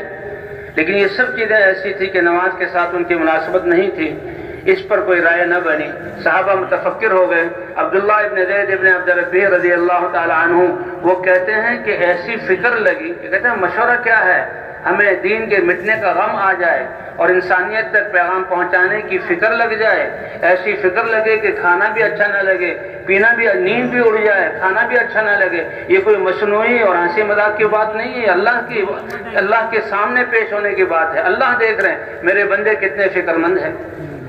یہ ہمارا مشورہ کوئی معمولی چیز تھوڑی ہے، بیٹھے 3 آدمی ہیں، بیٹھے 4-5 آدمی ہیں اور یہ فکر مند ہیں، ان کی نیندیں اڑیں، کیا اللہ کا دین پوری دنیا میں زندہ کیسے ہو جائے، ہماری زندگی اور صلاحیتیں اس کے لیے کیسے لگ جائیں۔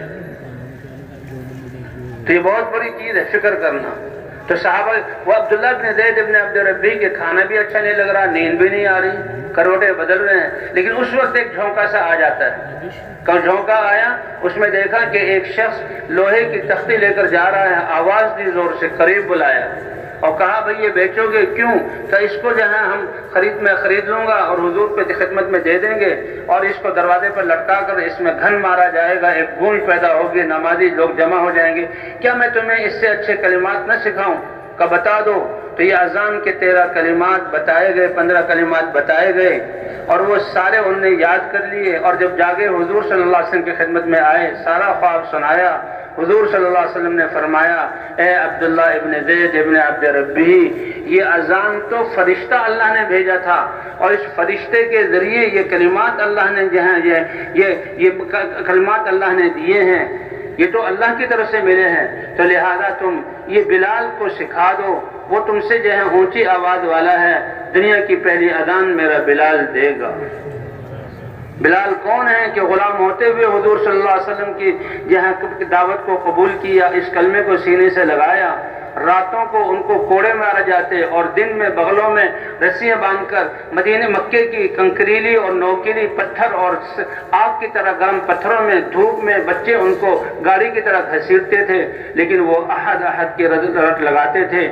اللہ نے یہ عزت دی کہ اذان جب فرض ہوئی تو حضور امت کو ملی تو حضور صلی اللہ علیہ وسلم نے حضرت بلال رضی اللہ عنہ کو مؤذن قرار جہاں بنایا، اور حضرت بلال کے بارے میں یہ نہیں کہ مسجد نبی کے مؤذن ہیں، بلکہ حضرت بلال کے بارے میں آتا ہے کہ مؤذن رسول اللہ، حضرت محمد صلی اللہ علیہ وسلم کے ساتھ اذان دینے والے کون ہیں؟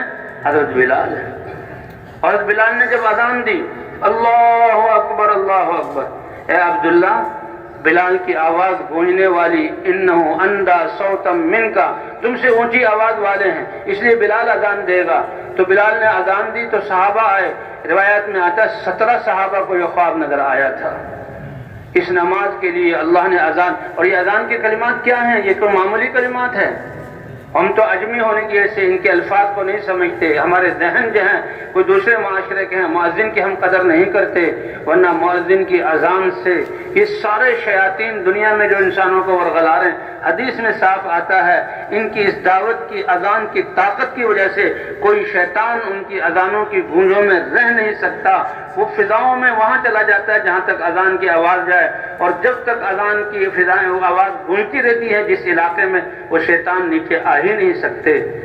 اس لیے کہتے ہیں دعوت یہ اتنا طاقتور امر ہے، اگر مسلمان سارے کے سارے حق کی دعوت پر کھڑے ہو جائیں تو آج اللہ دنیا کے سارے فساد اور باطل اور ساری پریشانیوں کو ان کی دعوت کو قبول کر کے اللہ اپنے حکم سے ختم فرما دے۔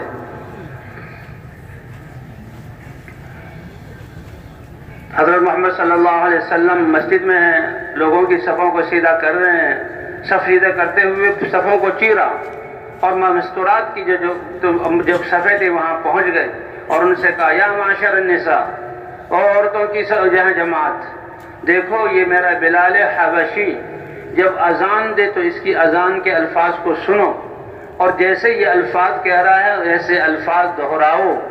کیوں؟ اس لیے کہ تمہیں اذان کے جو الفاظ ہیں، ہر کلمہ ہے، کلمے میں جو حروف ہیں، اللہ میں جو 5 حروف ہیں، ہر حرف پر اللہ تمہیں 10 لاکھ نیکیاں عطا فرمائیں گے۔ اللہ ہر حرف پر 10 لاکھ نیکیاں عطا فرمائیں گے۔ حضرت عمر رضی اللہ تعالیٰ عنہ کھڑے ہوئے تھے، یا رسول اللہ 10 لاکھ نیکیاں ان عورتوں کو ملیں گی جو گھروں میں رہتی ہیں، بچوں کی تربیت کرتی ہیں، بھوک پیاس پر جہاں صبر کرتی ہیں، تقوی والی زندگی گزارتی ہیں۔ ہم میدانوں میں اترنے والے اور لوگوں کو دعوت دینے والے اور میدانوں کو سر کرنے والے، مشاہدے کرنے والے، ہمیں کیا ملے گا؟ حضور صلی اللہ علیہ وسلم نے فرمایا میری امت کے مردوں کو جو یہ میدان فتح کرتے ہیں ان کو ہر حرف پر 20 لاکھ نیکیاں عطا فرمائیں گے۔ اور فرمایا اذان کے بعد درود شریف پڑھنا، اور اس کے بعد اللہم رب هذه الدعوت التامہ، اے رب اس دعوت تامہ کے مالک، کیونکہ انقلاب جو آیا ہے، قوموں کی تقدیریں جو بدلی ہیں، اللہ کی رحمتیں نازل ہوئی ہیں، دنیا کے آگے چلنے کا، دنیا کو بسانے کا جو نظام چلا ہے وہ نبیوں کی دعوت کی وجہ سے، ورنہ باطل اور ظالم اور ظلم والے، کفر شرک والوں نے تو ایسا کہ اللہ اس زمین کو ختم کر دیں۔ اللہ نبی کو دعوت کے ساتھ دے کر بھیجتے، دعوت سے ایمان آتا اور ایمان سے دین کی طلب پیدا ہوتی، اللہ اپنے دین کو اتارتے اور ان احکام کی برکت سے اللہ باطل کو ختم فرماتے اور دنیا کو بساتے کہ زمین کا وارث ہر زمانے میں ہم نے ایمان والوں کو بنایا۔ اور اللہ نے ایمان اور اعمال والوں سے یہ وعدہ کیا ہے کہ ان کو زمین کی خلافت عطا فرمائیں گے جسے پہلے بھی اللہ تعالیٰ خلافت عطا فرماتے رہے۔ تو بھئی نماز 5 اذانیں 5 نماز، یہ نماز اللہ کا ایسا امر ہے کہ 5 دفعہ اللہ اپنے گھر بلاتے ہیں اور ہر ایک پر فرض ہے، کسی حال میں بھی یہ معاف نہیں۔ کہتے ہیں انسان کھڑے ہو کر نہیں پڑھ سکتا، بیمار ہے تو بیٹھ کر پڑھے، بیٹھ کر نہیں پڑھ سکتا تو لیٹ کر اشارے سے پڑھے، ہاں بے ہوش ہو جائے اور بالکل حرکتیں نہ کر سکے تو پھر علماء مسائل بتاتے ہیں کہ کب معاف ہوتی ہے یا کب قضا کرنی پڑتی ہے۔ حتیٰ کہ حالت جنگ میں بھی صحابہ کرام فرماتے ہیں کہ ہم ایک دفعہ عصفان مقام پر صحابہ کے ساتھ حضور کے ساتھ لشکر کی صورت میں جا رہے تھے تو فاستقبلنا المشرکون، مشرکین سامنے آ گئے اور مڑبھیڑ ہو گئی اور جنگ کی شکل بن گئی۔ ظہر کا وقت آیا، سارے صحابہ نے حضور کے پیچھے ظہر کی نماز پڑھی۔ کفار اپنی تیاری میں تھے اور اس لشکر میں خالد بن ولید بھی تھے۔ صحابہ نے جو اکٹھے ہو کر نماز پڑھی اور نماز سے جب سلام پھیرا تو کافروں کو انتباہ ہوا، کہنے لگے اوہ ہو، ہم سے بہت اچھا موقع نکل گیا، یہ مسلمان نماز میں تو کسی طرف دیکھتے بھی نہیں، ان کے دل اور دماغ اور ذہن اللہ کی طرف متوجہ ہوتے ہیں، اگر ہم ان پہ پیچھے سے حملہ کر دیتے تو بہت زیادہ نقصان کر سکتے تھے۔ ان کو اس پر افسوس ہوا، لیکن ان کو پتہ نہیں کہ ان کے ساتھ اللہ ہے۔ عصر کی نماز آنے سے پہلے اللہ نے نماز خوف اتار دی کہ کافر تم پر حملہ کرنے والے ہیں، اس حال میں بھی نماز چھوڑ دو نہیں۔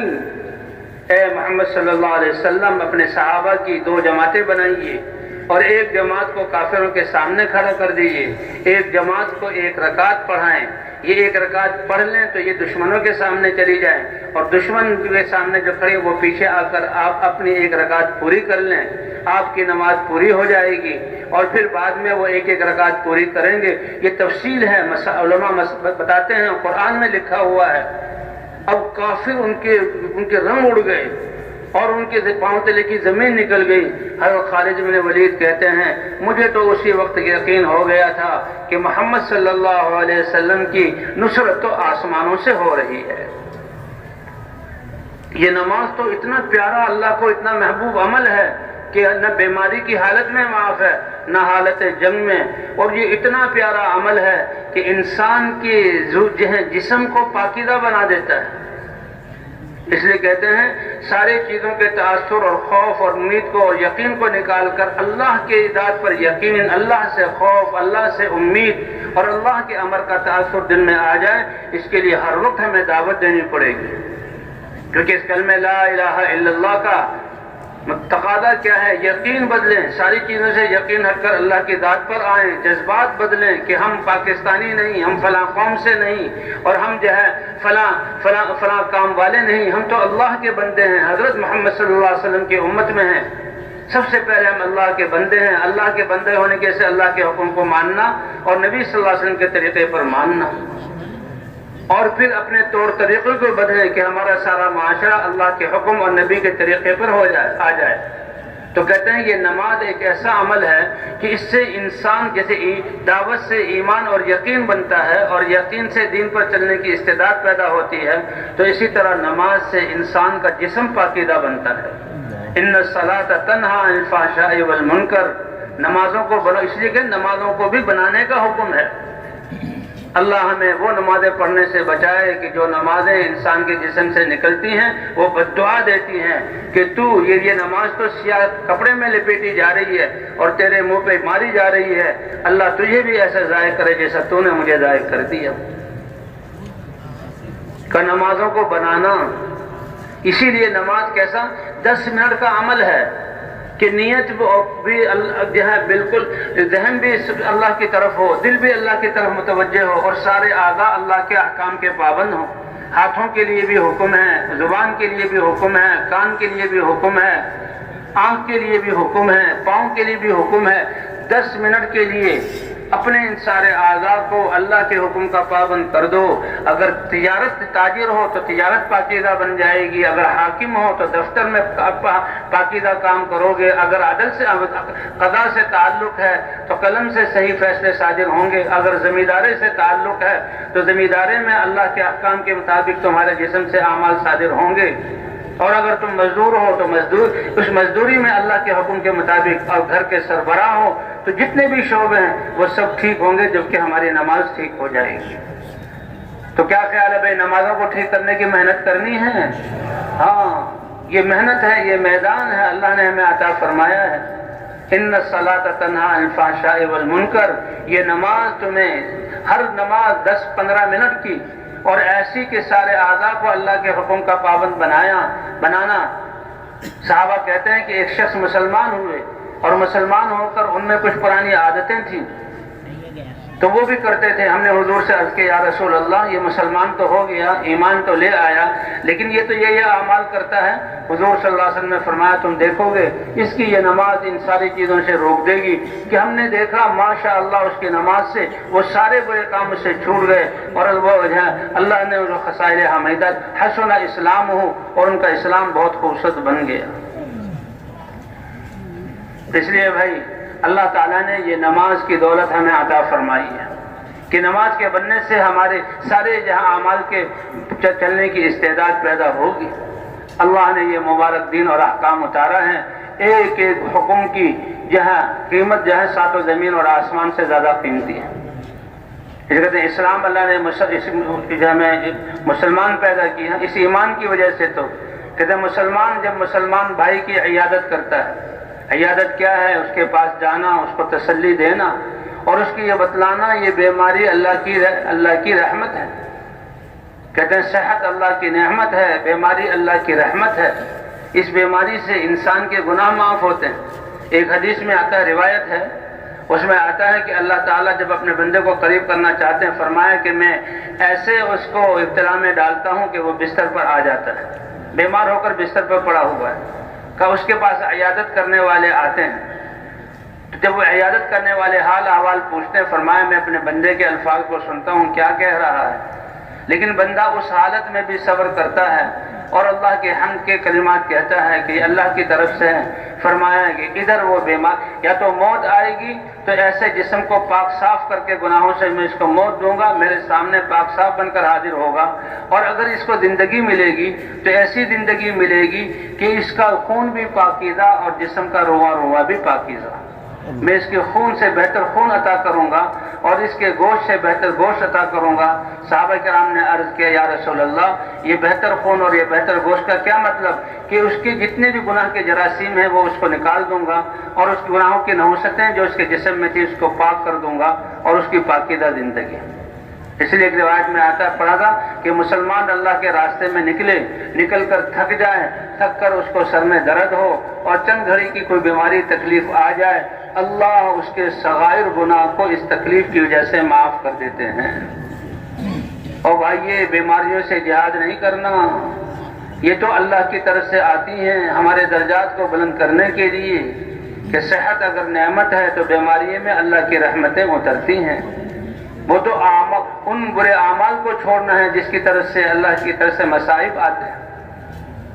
اس لیے بیمار ہو جائیں فرمایا جو شخص مسلمان کی عیادت کرتا ہے صبح کو عیادت کرے کہ 70,000 فرشتے شام تک اس کے لیے دعائیں مغفرت کرتے ہیں. عیادت کیا ہے؟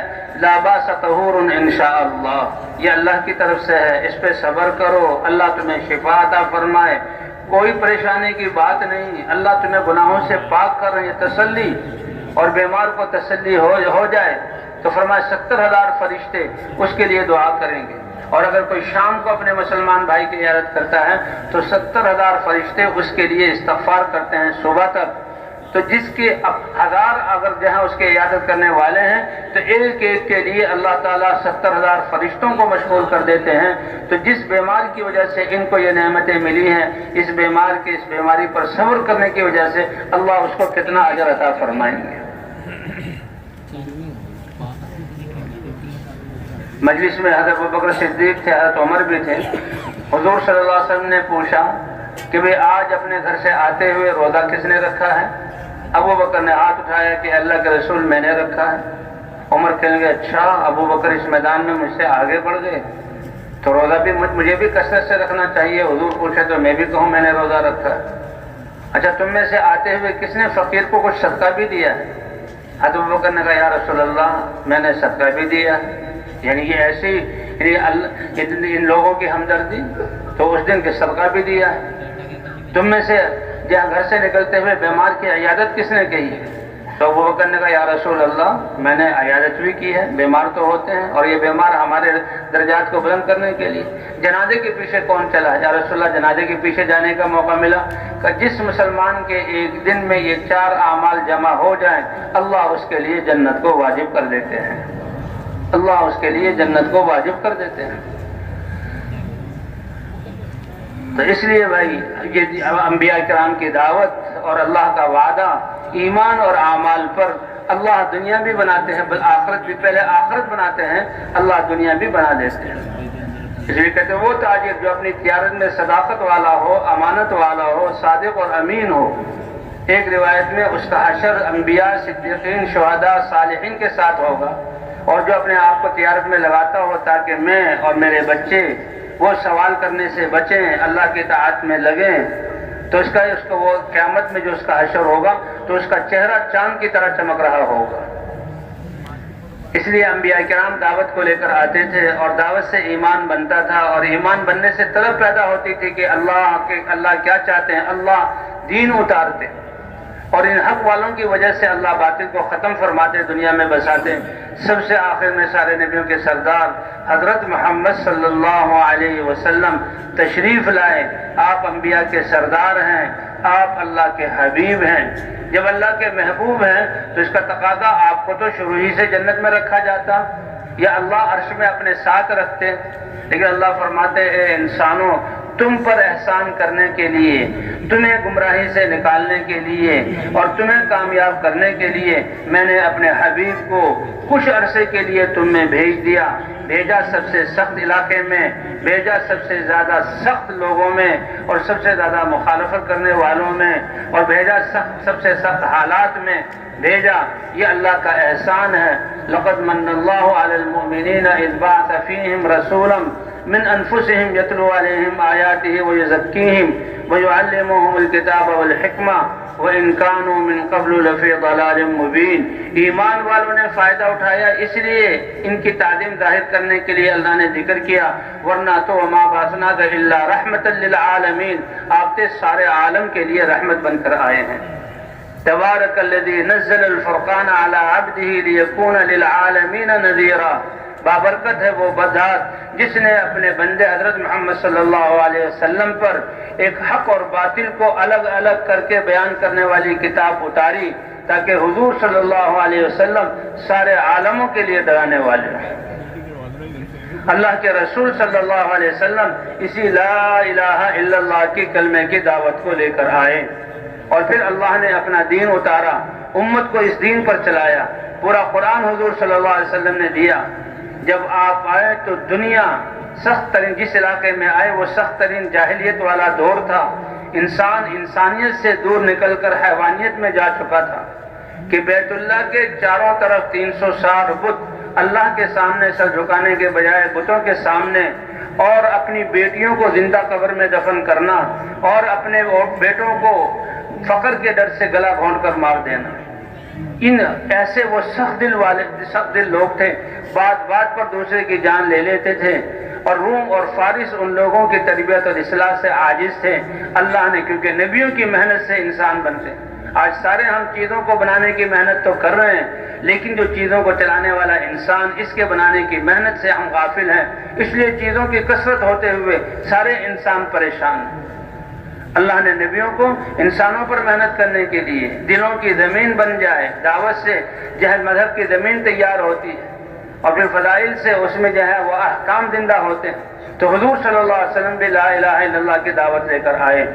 اسباب کے اعتبار سے آپ کے والد کا سایہ پہلے اٹھا لیا گیا، آپ یتیم پیدا ہوئے، اور حالات 6 سال کی عمر میں والدہ کا بھی انتقال ہو گیا، 8 سال کی عمر میں دادا کا بھی انتقال ہو گیا، تو تربیت آپ کی اللہ نے اپنی قدرت اور اپنے فضل سے حضور صلی اللہ علیہ وسلم کی تربیت کی، اور حضور صلی اللہ علیہ وسلم 40 سال تربیت کے بعد اللہ نے اس کلمے کو دے کر بھیجا، اور آپ نے دنیا کے انسانوں کو پکارا کہ تمہارے لیے دنیا اور آخرت کی عزتیں اور شرافتیں لے کر آیا ہوں، اور ایسا کلمہ لے کر آیا ہوں، اگر تم اس کلمے کو کہہ دو تدین لکم العرب، سارے یہ بگڑے ہوئے بفرے ہوئے ضدی عرب یہ بھی مہذب اور مرتب ہو جائیں گے، اور ایسی پیاری زندگی ان کو مل جائے گی کہ بڑی بڑی سلطنتیں، حکومتیں سر جھکا دیں گی۔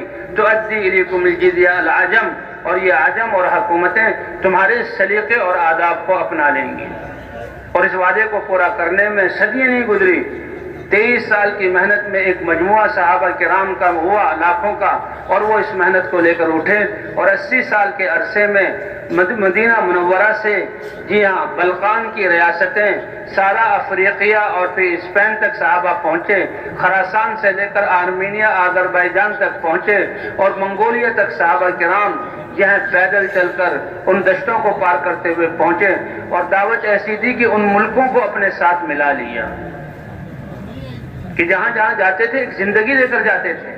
کونو مثلنا، ہماری زندگی اختیار کر لو، زندگی میں زرق برق کپڑے نہیں ہیں، اور زمانے کے جدید ہتھیار نہیں ہیں، اور زمانے کے اسباب نہیں ہیں۔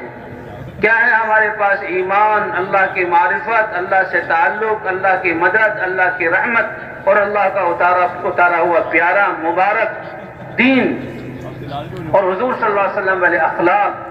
لوگ ان کو دیکھتے تھے اور فوجوں کی فوجیں بدلتی تھی۔ تو بھائی حضور صلی اللہ علیہ وسلم کو اللہ نے سب سے آخر میں بھیجا، اور آپ کی 23 سالہ مبارک محنت سے 23 سال اللہ نے حضور کو دنیا میں رکھا، پھر دنیا سے آپ انتقال کر گئے، اللہ نے اپنے پاس بلا لیا، لیکن 23 سال کی محنت سے صدیوں کے کفر اور شرک اور ظلم کو اللہ نے مٹا دیا کہ یہ جہاں دنیا کی عزت، دنیا اور آخرت کی عزتیں اور شرافتیں، اور شروع کس سے کیا؟ لا الہ الا اللہ کی دعوت سے، لا الہ الا اللہ کی دعوت سے۔ آیتیں اتری، 2 بلاگ تھے، ایک روم کا اور ایک فارس کا۔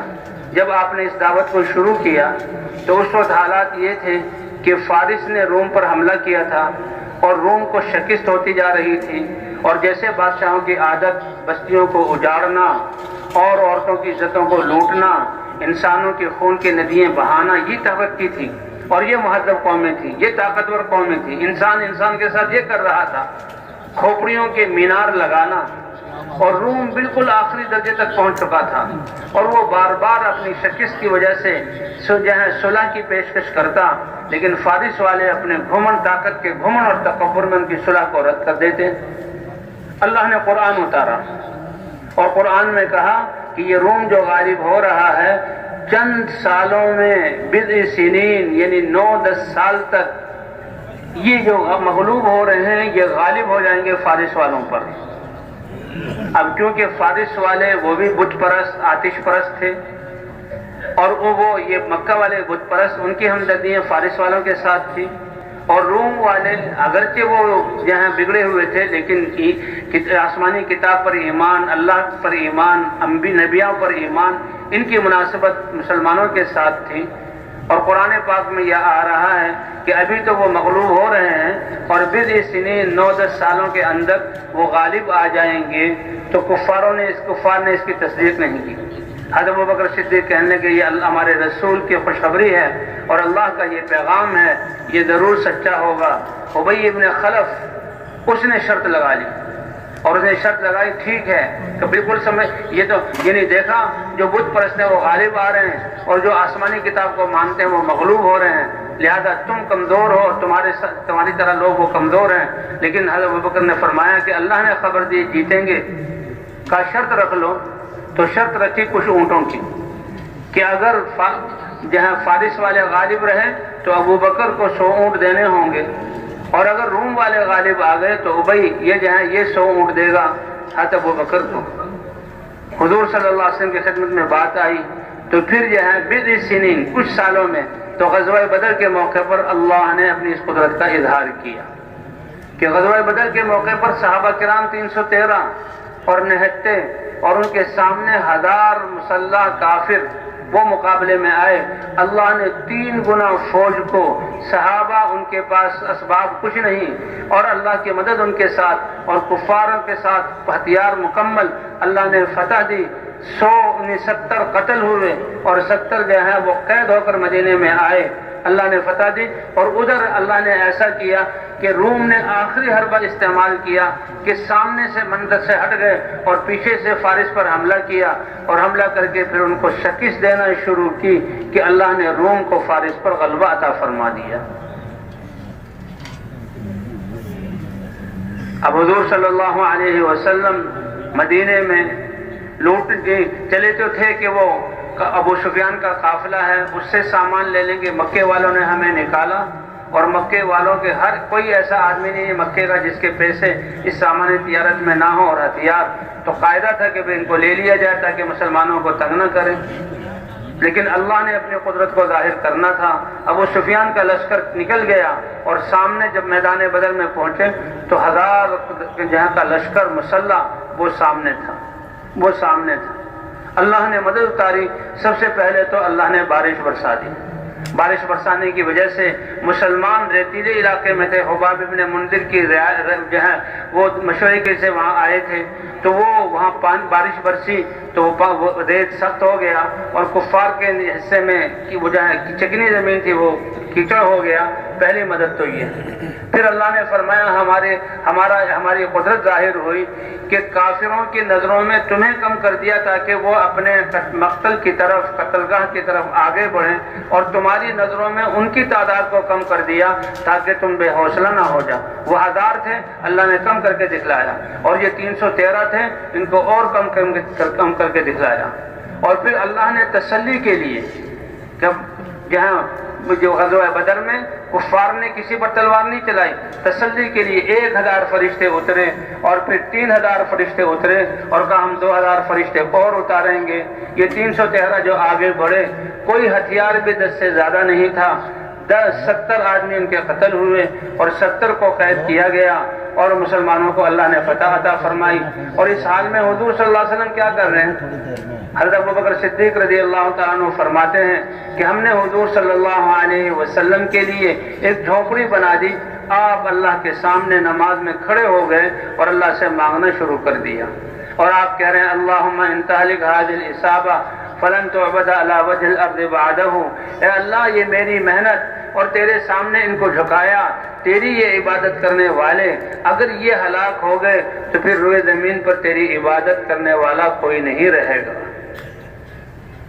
یہ نہیں فرمایا کہ کوئی تجارت کرنے والا نہیں رہے گا، کوئی بادشاہ اور نظام چلانے والا نہیں رہے گا، کوئی انجینئر اور کھیتی کرنے والے نہیں رہیں گے، بلکہ اے اللہ تیری عبادت کرنے والا، کیونکہ کائنات کی بقا جب تک ہے، جب تک اس زمین پر عبادت ہو رہی ہے، آخری ایک کلمہ کہنے والا بھی ہٹے گا، اللہ کائنات کی بساط کو لپیٹ دیں گے۔ اور اللہ نے یہاں ان کو یہ فتح عطا فرمائی، اور ادھر اللہ نے جہاں روم کو فارس پر فتح عطا فرمائی۔ تو بھائی حضور صلی اللہ علیہ وسلم نے یہ مجمع تیار کیا اس دعوت کے ذریعے سے، لیکن حضور صلی اللہ علیہ وسلم کے ختم نبوت کی وجہ سے ہر کلمہ گو کو اللہ نے یہ دعوت والا کام دیا۔ اور بھائی یہ تبلیغ و دعوت کے لیے جو ہم پھر رہے ہیں، یہ اس کی تیاری کر رہے ہیں کہ دعوت والی صفات امت کو وہ ہیرا مل گیا جو امت کی ذمہ داری تھی۔ اللہ فرما رہے ہیں کہ اپنی جان اور مال کو لگاؤ دین کے لیے، هو اجتباکم، اللہ نے تمہیں اس کے لیے چنا ہے۔ جو کام اللہ نبیوں کو دیتے تھے، حضور صلی اللہ علیہ وسلم کی ختم نبوت کی وجہ سے اللہ نے اس امت کو دیا۔ اس لیے پہلے دن سے یہ امت ہر کلمہ گو حضور صلی اللہ علیہ وسلم کے ساتھ دعوت میں شریک ہے۔ جو کلمہ پڑھتا ہے فوراً وہ دعوت دینا شروع کرتا ہے، اور دعوت کے راستے میں جو ہے قربانیاں آتی ہیں۔ حضرات انبیاء کرام کی نبوت ملنے سے پہلے والی زندگی بڑی پاکیزہ، اپنی عبادت میں مشغول، اپنے اعمال اور عبادت میں مشغول رہنے کی وجہ سے لوگ تعریفیں کرتے تھے۔ جو نبوت سے پہلے والی زندگی کسی قوم نے کسی نبی کی مخالفت نہیں، اے صالح تم تو بہت اچھے ہو، اپنی عبادت سے کام ہے، بڑے اچھے اخلاق ہیں، بڑی اچھی حیا ہے، اور بڑے لوگوں کی خدمت کرتے ہو، تم سے تو امیدیں ہیں شاید مستقبل تمہارے ساتھ ہو۔ لیکن جب معاشرے کے خلاف انبیاء دعوت دینا شروع کرتے تو قوم مخالف ہو جاتی تھی۔ حضرت محمد صلی اللہ علیہ وسلم بھی دعوت دینے سے پہلے آپ کا لقب تھا صادق اور امین۔ صادق اور امین، آپ کو سچا کہا جاتا تھا، مجلسوں میں تذکرے ہوتے تھے، لوگ اپنی امانتیں رکھتے تھے اور لوگ آپ سے فیصلے کرواتے تھے۔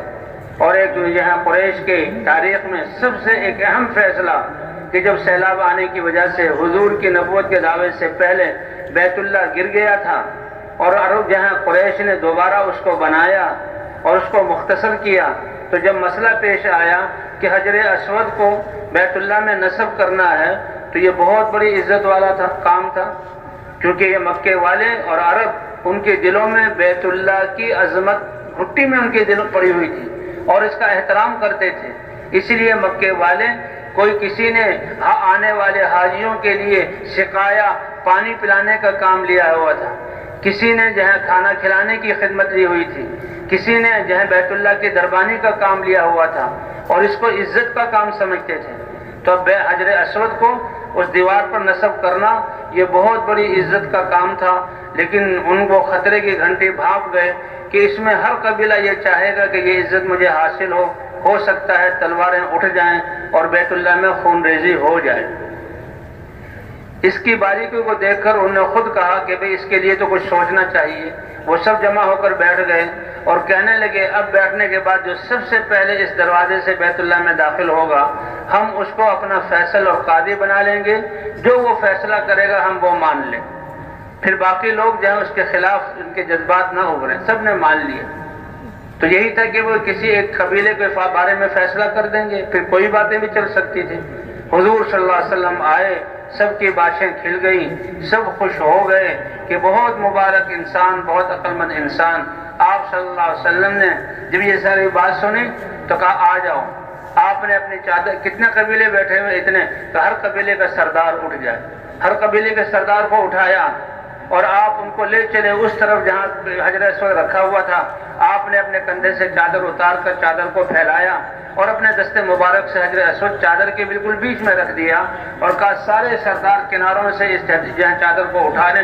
سب نے اٹھایا تو سب کا حصہ ہو گیا, کوئی قبیلہ بھی محروم نہیں رہا. اس سے تو ان کے دلوں میں اور بھی قدر, کیا سمجھدار اور کیا بہترین فیصلہ فرمایا, کتنی بڑی خون ریزی سے روک دیا. اگر ایک کے بارے میں فیصلہ ہوتا تو پھر بھی شیطان نے ان کو ورغلانا تھا اور اس کے بارے میں کوئی بات ہونی تھی. لیکن جب اللہ کا پیغام لے کر آئے, آپ صفا پر کھڑے ہوئے اور آپ نے کہا تم نے مجھے کیسا پایا کہ آپ سچے اور امانت دار ہیں. کہا پھر میں تمہیں اللہ کے عذاب سے ڈراتا ہوں اور ایسا کلمہ لے کر آیا ہوں اگر تم کہہ دو سارے عرب سرنگوں ہو جائیں اور عجم تمہارے تابع ہو جائیں. ایک موقع پر ابو جہل نے کہا تم واقعی سچے ہو, ایسے 10 کلمے ہمیں دے دو, ہم کہنے کے لیے تیار.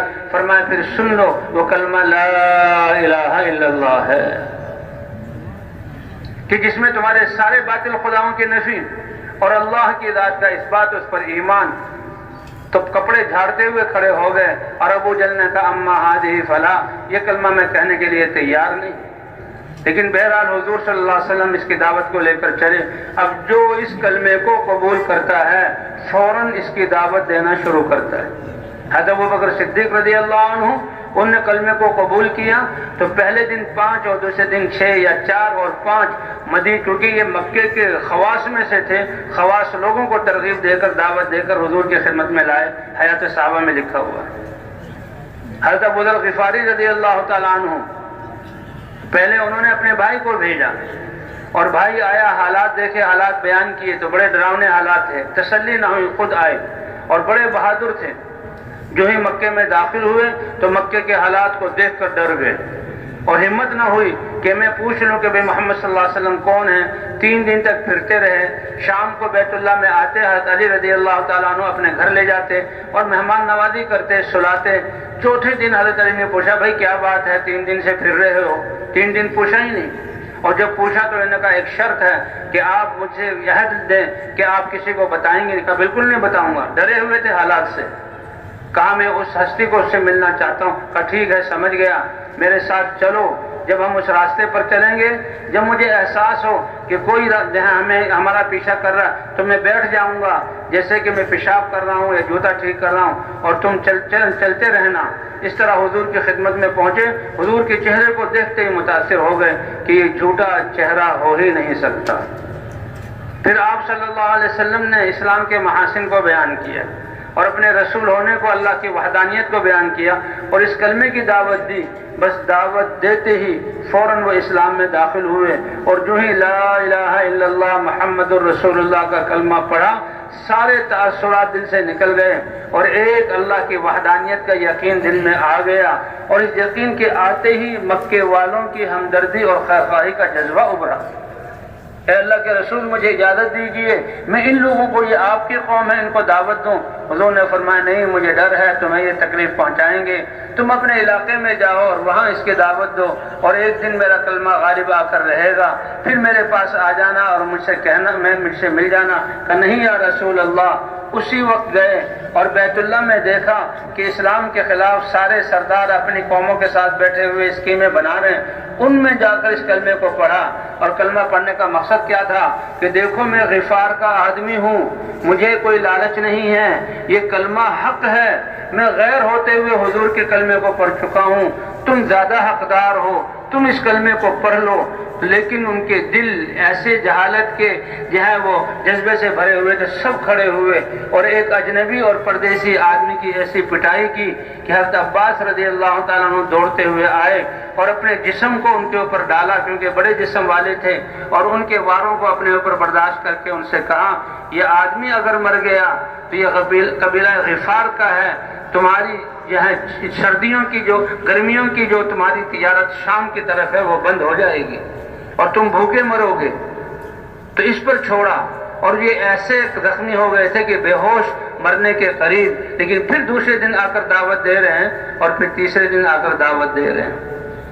ایسے صحابہ کرام صلی اللہ رضوان اللہ علیہ مجمعین، وہ جو بھی کلمہ پڑھتا دعوت دیتا، حتیٰ کہ عورتیں بھی۔ ایک عرب عالم نے بتایا کہ جب آپ کو حکم ہوا کہ آپ اپنے گھر والوں سے بھی ابتدا کیجئے، حضرت خدیجہ رضی اللہ تعالی عنہ ان کو دعوت دی، اے خدیجہ لا تروزہ، اس سے بیداری ظاہر کرو، ایک اللہ کی ذات پر ایمان لاؤ اور میرے محمد صلی اللہ علیہ وسلم کے رسول ہونے کو مانو۔ حضرت خدیجہ رضی اللہ تعالی عنہ نے کیا فرمایا، سب سے پہلے آپ اپنی دعوت کی ابتدا مجھ سے کر رہے ہیں، لہذا میں سب سے پہلے اس دعوت کو قبول کرتی ہوں، اور اشہد ان لا الہ الا اللہ واشہد ان محمدا عبدہ ورسولہ، اس کلمے کو پڑھا اور کلمے کو پڑھتے ہی ان کی فکر اور جذبہ بدل گیا۔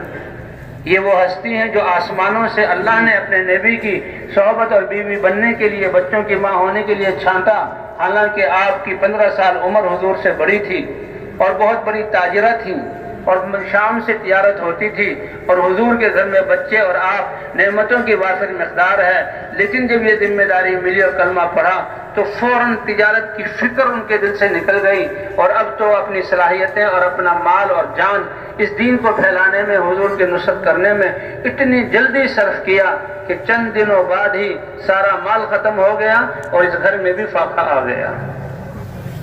اس گھر سے اونچا کوئی گھر نہیں ہے کائنات کا، اس جوڑے سے اچھا کوئی جوڑا نہیں ہے، نبیوں کے سردار اور حضور صلی اللہ علیہ وسلم چاروں جو بیٹیاں ہیں، رقیہ، کلثوم، زینب، فاطمہ اور طیب اور طاہر، یہ 6 بچوں کی ماں حضرت خدیجہ رضی اللہ تعالی عنہا، اور حضور کو کتنی محبت تھی، فوراً دعوت قبول کرتے ہی اپنے ساری مالی صلاحیتیں حضور پر خرچ کیا، حضور مسلمانوں پر خرچ کیا، دین کی نصرت میں خرچ کیا، اور تجارت کی فکر مند ہو گئی۔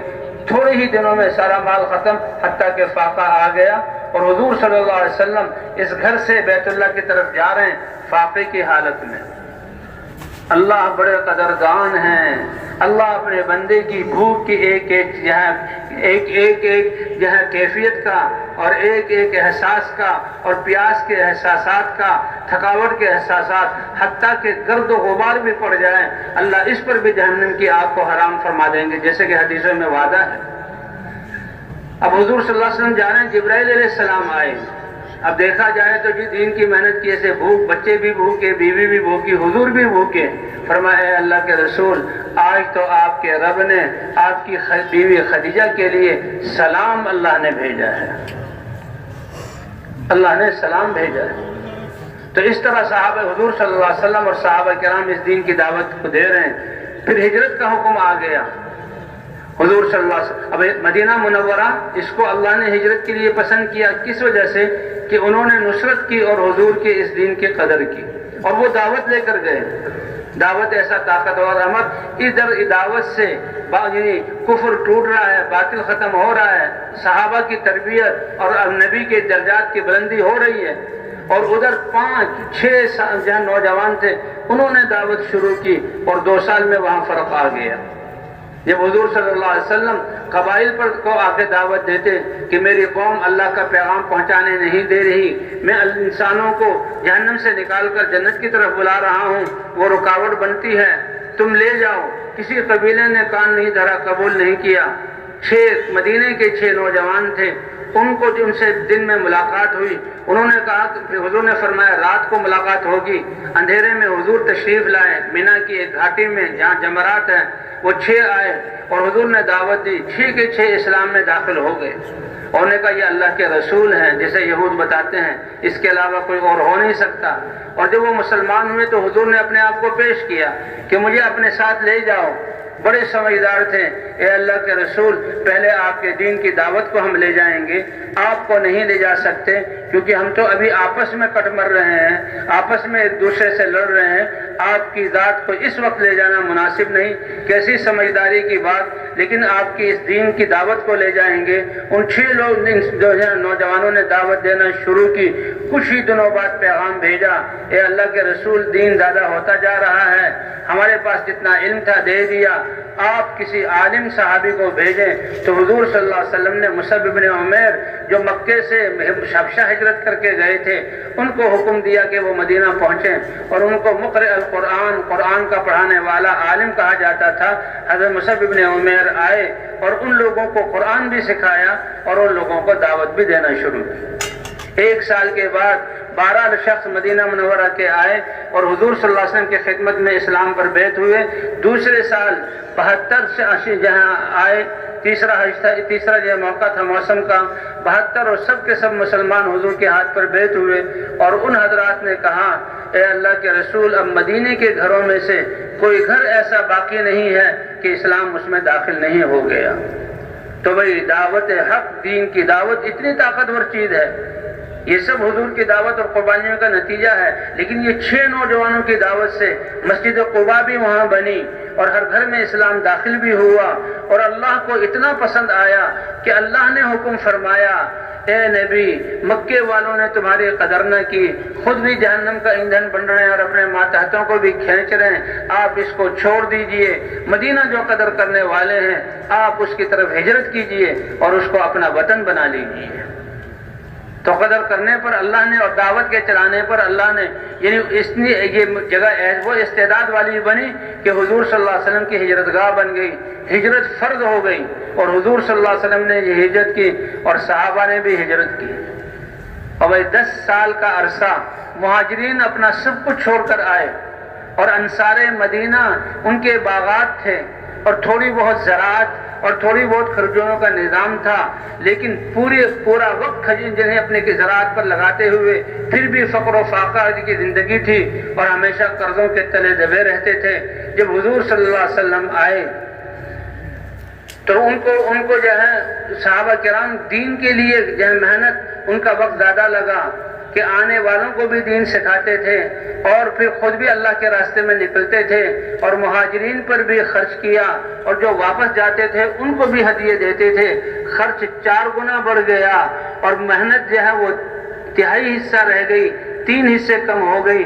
اللہ نے ایسی برکت دی ان کے مالوں میں کہ اللہ نے ان کو غنی کر دیا۔ اس 10 سال کے اندر حضور صلی اللہ علیہ وسلم نے صحابہ کرام کو رکنے نہیں دیا کہ تم اپنے مہاجرین کو کہ تم اپنے امور کو ٹھیک کر لو، اور انصار کو کہ اپنے باغات کو مرتب کر لو، بلکہ اللہ کے راستے میں نکالا۔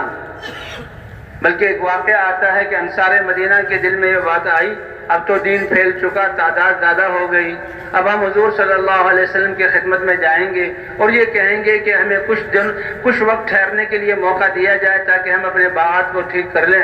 اللہ نے آیات اتاری، اے ایمان والو، اللہ نے جو جان مال دی ہے اس کو اللہ کے راستے میں خرچ کرتے رہو، اور اللہ کے راستے سے رک کر اور یہاں ٹھہر کر اپنے ہاتھوں سے اپنی جانوں کو ہلاکت میں مت ڈالو۔ فوراً صحابہ اس بات سے رک گئے، فوراً صحابہ اس بات سے رکے، اور صحابہ کرام کے لیے سب سے بڑی قربانی یہ تھی کہ حضور صلی اللہ علیہ وسلم جیسی حسین اور محبوب ہستی، ایسے عظیم رسول اللہ کے کہ جن کے دیکھنے کی وجہ سے وہ صحابہ بنے، اور صحابہ اپنے کام کاج میں ہوتے تو دل پریشان ہوتے، حضور کو دیکھ کر دلوں کو تسلی ہوتی، تو اس دیکھنے کو قربان کرنا اور حضور کے پیچھے نمازیں پڑھنے کو قربان کرنا اور حضور پر جو علم اتر رہا ہے براہ راست حضور سے علم لینے کو قربان کرنا اور مدینے جیسی بستی کو چھوڑ کر جانا اللہ کے راستے میں کہ باقی انسانیت کو جہنم سے بچانا ہے، اللہ کو وہ اتنا محبوب ہے کہ صحابہ کرام اس کے لیے یہ مدینے کو چھوڑ رہے ہیں۔ اور اللہ نے پھر ان کے لیے گواہی دی، رجال صدقوا ما عاهدوا الله عليه فمنهم من قضى نحبه ومنهم من ينتظر، کہ انہوں نے لا الہ الا اللہ پڑھ کر اللہ سے جو وعدہ کیا کہ تیرے ہی احکام مانیں گے اور تیرے نبی کے طریقے پر چلیں گے اور اپنی جان اور مال کو لگائیں گے، اللہ کہتے ہیں یہ ہیں کامل مرد، یہ ہیں کامل مرد۔ اور اللہ ان کی سچائی کی گواہی دے رہے ہیں کہ جنہوں نے اللہ کے وعدوں کو سچا کر دکھایا اور کتنوں نے اپنی جانوں کے نذرانے پیش کر دیے اور جو واپس آئے ہیں وہ بھی اس امید میں ہیں کہ ہماری جانیں کب اللہ کے راستے میں قبول ہوتی ہیں۔ ہمارا کوئی شہر یہ مدینے کے شہر کا اس کے پاسنگ میں بھی نہیں آ سکتا، ہماری کوئی ہستیاں صحابہ کرام جیسی ہستیاں ہو نہیں سکتی، ہماری کوئی مسجد نبوی جیسی ہو نہیں سکتی، اور کوئی ایسا زمانہ جس میں وہی اتر رہی ہو براہ راست حضور سے علم۔ تو بھائی صحابہ نے وہ قربان کیا، ان کی قربانی کی وجہ سے اللہ نے دین کہاں تک پہنچایا۔ صحابہ کرام کے گھروں میں چراغ نہیں جلتے تھے اور صحابہ کرام کے گھروں میں چولہے نہیں جلتے تھے، گھروں میں کیا چولہے جلتے۔ حضرت عائشہ رضی اللہ تعالیٰ عنہا فرماتی ہیں، کننا نرى الهلال ثم نرى الهلال ثم نرى الهلال ثلاث أهلة متوالية ولا توقد نار في بيت من بيوت رسول اللہ۔ ایک گھر کی قربانی نہیں دی، 9 گھروں کی قربانیاں ہیں، 9 بیویاں ہیں، اور کیا عظیم الشان جو اللہ کے رسول کی بیویاں ہیں۔ اور یہ گھر کتنے عظیم ہیں کہ 9 گھروں میں 2 مہینے پورے چولہا نہیں جلتا تھا، آگ نہیں جلائی جاتی تھی کہ اس جہاں آگ کیوں نہیں جلائی جاتی تھی کہ پکانے کے لیے کوئی چیز ہے ہی نہیں۔ پوچھا گیا کہ پھر گزارا کیسے ہوتا تھا، کہ گزارا ہم کھجور اور پانی پی کر گزارا کیا کرتے تھے، ان چیزوں کو برداشت کیا۔ یہ قربانیاں صحیح، تو بھائی ان قربانیوں سے لیکن صحابہ کرام کہ انسانیت کو کیسے جہنم سے بچانا ہے اس کے لیے نکلے، اور مدینے سے نکل کر اسپین اور مدینے سے نکل کر بلقان اور مدینے سے نکل کر آرمینیا، آذربائیجان اور چین کے آخر تک صحابہ کرام پہنچے ہیں۔ اور صحابہ ایسے نکلے کہ جہاں جہاں گئے ان کو پلٹ دیا اور وہ مسلمان ہو گئے اور اپنے ساتھ ملا دیا۔ یہ دعوت والا کام وہ صحابہ کرام کہتے تھے، ہم خود نہیں آئے، ابتعثنا اللہ نے ہمیں بھیجا ہے، اور ہم تم سے کچھ لینے نہیں آئے، تم سے رحم کی اپیل کرنے نہیں آئے، تم سے کچھ مانگنے نہیں آئے، کیونکہ جو کچھ تمہارے پاس ہے ہمارے نظروں میں اس کی قیمت مچھر کے پر کے برابر میں نہیں، بلکہ تمہیں دینے کے لیے آئے ہیں، طاقتوں کے سامنے اور حالات کے خوف کی ذلت سے نکال کر امن کی طرف اور اللہ کے سامنے جھکنے کی عزت کا تاج پہنانے آئے ہیں۔ اور جب اللہ کے حکم کی نافرمانی کرو گے اللہ دنیا تنگ کر دیں گے، دنیا کی تنگی سے دنیا کی وسعت کی طرف تمہارے نکالنے آئے ہیں۔ اور اللہ کا پیارا دین جو عدل اور انصاف اور رحمت والا ہے، جو ہے اپنے بنائے ہوئے ظلم کے طریقوں سے اسلام کی طرف نکالنے کے لیے آئے ہیں۔ اس لیے صحابہ جن میدانوں میں اترتے تھے تو اللہ تعالیٰ کی نصرت اور فتح ہوتی تھی اور قوموں کی قومیں بدلتی تھی۔ آج بھائی صدیوں بعد اللہ نے ہمیں تبلیغ کی صورت میں یہ محنت عطا فرمائی ہے، اللہ اس کی قدر کرنے کی توفیق عطا فرمائے۔ اللہ کے رسول صلی اللہ علیہ وسلم نے فرمایا، بدأ الدین غریبا، دیکھو یہ دین کتنا اوپرا، کتنا اجنبی، تمہارے معاشرے کے کتنا خلاف اور عقلوں میں نہ آنے والا طریقہ پاکیزہ زندگی تھا، لیکن حضور کی قربانی، صحابہ کی قربانی سے دین سب سے زیادہ محبوب بن گیا۔ دین کے لیے جان اور مال لگانا صحابہ کے لیے محبوب بن گیا۔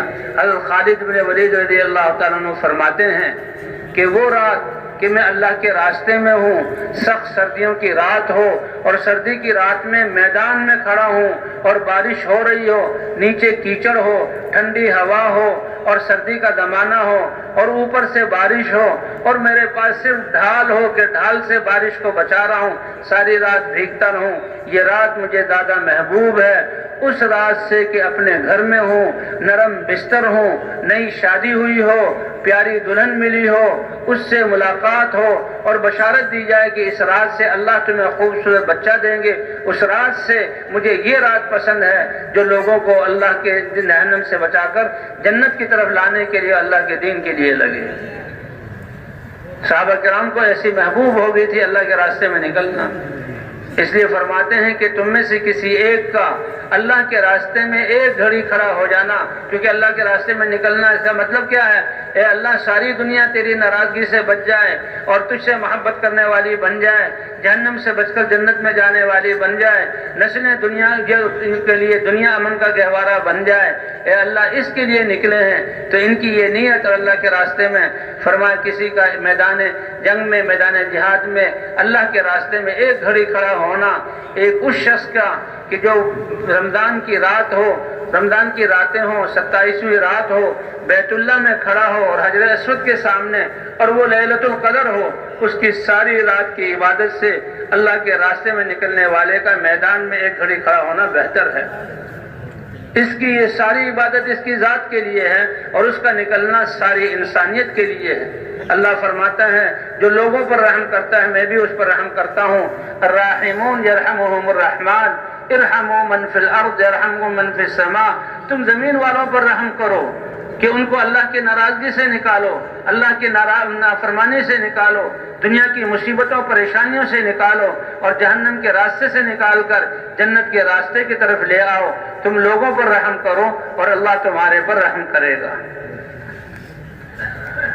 فرمایا خوشخبری ہو ان لوگوں کے لیے کہ جب یہ دین بیگانہ ہو جائے گا، لوگ اپنے آپ کو پردیسی بنا کر وطن پھریں گے، پردیس میں پھریں گے اور اللہ کے دین کی طرف بلائیں گے، ان کے لیے خوشخبری اور مبارکبادی ہو۔ حضور صلی اللہ علیہ وسلم سے صحابہ نے پوچھا یا رسول اللہ یہ کون لوگ ہوں گے جو اپنے آپ کو پردیسی بنا کر بے وطن ہو کر پھریں گے؟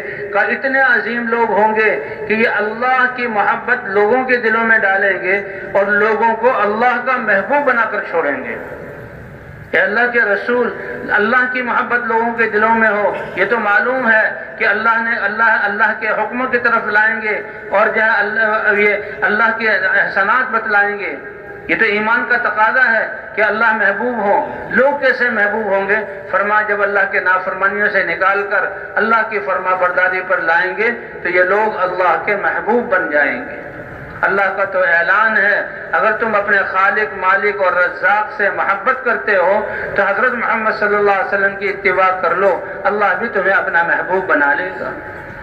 تو بھئی یہ حضور صلی اللہ علیہ وسلم والا کام اللہ نے ہمیں صدیوں بعد عطا فرمایا ہے، اللہ اس کی قدر کرنے کی توفیق عطا فرمائے۔ ہماری زندگی کے ساعت اور گھڑیاں تو اس کام کے لیے تھی، ساری انسانیت کے لیے۔ اے اللہ دنیا کی خواہشات پر لگا کر ہم نے اپنی جانوں پر ظلم کیا، ہم اپنے آپ کو دنیا والا سمجھ کر آپ کی نظروں میں ہم نے اپنے آپ کو گرایا اور دین کی محنت کو چھوڑ کر گھڑیاں محنتوں میں لگے۔ اے اللہ جو جانوں پر ظلم ہوا وہ بھی معاف فرما دے۔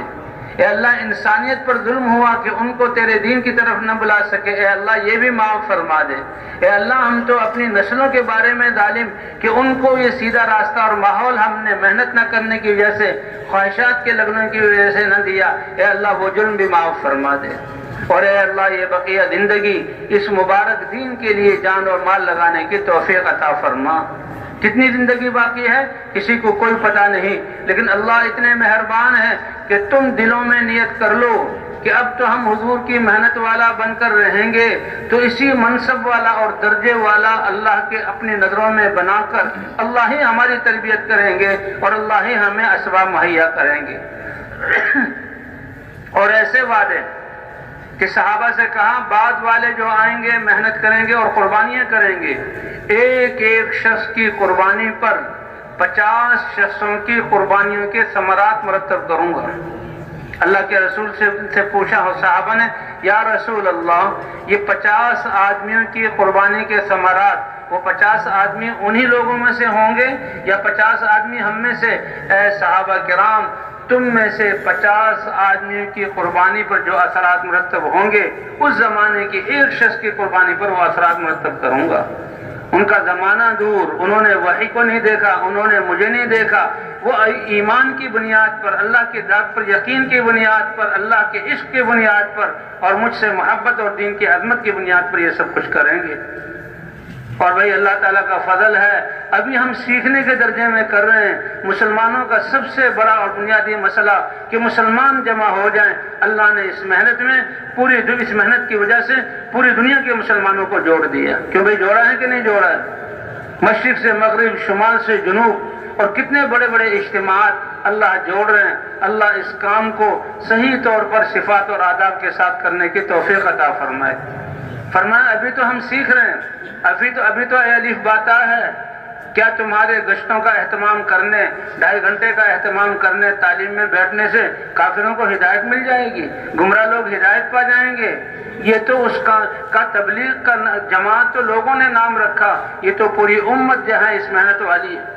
جیسے کسی جگہ پر نماز پڑھنے سے نماز پڑھنے والوں کو کوئی پارٹی نہیں کہا جاتا، اسی طرح ہر مسلمان دعوت پر کھڑا ہو جائے، یہ کوئی جماعت نہیں ہے، بلکہ یہ تو پوری امت کی ذمہ داری ہے۔ ابھی تو بہت تھوڑے سے، اس لیے پوری امت کی نیت کرنی ہے، یہ تو پوری امت کی ذمہ داری ہے۔ اور فرمایا تبلیغ تو غیروں کو پہنچانا، ابھی ہمارے پاس کہاں وہ تقویٰ ہے، ہمارے پاس کہاں وہ پاکیزہ تجارتیں ہیں، ہمارے پاس کہاں وہ معاشرت ہے، کہاں ہمارا ذمہ دارہ پاکیزہ ہے، کہاں ہماری عدالتوں میں انصاف ہو رہا ہے، کہاں ہمارے اخلاق حضور والے ہیں۔ ابھی تو ہم سیکھ رہے ہیں، یہ ابتدائی درجہ ہے، اسی کو مقصد بنا کر ساری صلاحیتیں اس پر نہ لگا دینا، ورنہ ترقی نہیں ہوگی۔ اے اللہ یہ سیکھنے والے ہیں، ہمیں انتہا تک پہنچا، یعنی صحابہ کی طرح اس دین کی محنت کو مقصد بنا کر ہمیں پوری دنیا میں جانے والا بنا، کہ جب کہا جائے، جہاں کہا جائے، جس کے ساتھ کہا جائے، جتنے وقت کے لیے بھیجا جائے، ہم اپنے آپ کو لے کر پیش کر دیں اور پوری دنیا کی طرف چلے جائیں۔ تو بھی تیار ہیں اس کے لیے انشاءاللہ؟ اور دل ہی میں نیت کر لیں، اللہ کے ہاں اس کام والے شمار ہو جائیں گے۔ تو کون کون نیت کرتا ہے کہ انشاءاللہ بقیہ زندگی اس محنت والا بن کر کرائیں گے؟ ماشاءاللہ ماشاءاللہ، اللہ بڑے قدردان ہیں، اور یقیناً اللہ فخر فرمائیں گے فرشتوں اور آسمان والوں پر ہماری اس نیت اور عزم پر۔ تو اس کی نشانی یہ ہے کہ جب ہم نے اپنے آپ کو محنت والا قرار دیا، اب زندگی کا نظام اس کے مطابق بنائیں اور پچھلی کوتاہی پر روئیں، اور ہم سے زیادتی ہوئی اس پر اللہ سے معافی مانگے۔ اس کی نشانی یہ ہے کہ سب سے پہلے بھئی جس کے 4 مہینے نہیں لگے وہ نقد اپنے آپ کو 4 مہینے کے لیے پیش کرے، اللہ کو دکھا دے، کھڑا ہو جائے اور دعائیں اور مجمع کی آمین لے لے۔ بھئی تھوڑا سا وقت ہے اور ٹھہر جائیں، ماشاءاللہ آپ حضرات ٹھہریں، بتائیں بھئی 4 مہینے کے لیے نقد جانے کے لیے کون تیار ہے؟ فرمائیں بھئی 4 مہینے کے لیے، 4 مہینے کے لیے، 4 مہینے کے لیے ماشاءاللہ۔ تشکیل والے آئیں بھئی، نام لکھنا شروع کریں، مجمع کھڑا ہو رہا ہے، مجمع کھڑا ہو رہا ہے، جہاں بھی اسپیکر ہے وہاں تشکیل والے ہیں، ان ساتھیوں کے نام ہمارے آ جائیں کاپیوں میں، اور اللہ کے سامنے ہمارے اللہ فرشتوں کے سامنے ذکر کریں اور قبولیت کے دروازے ہمارے لیے کھولیں۔ فرمائیں بھئی، فرمائیں بھئی 4 مہینے کے لیے نقد، 4 مہینے کے لیے نقد، 4 مہینے کے لیے، اور جمع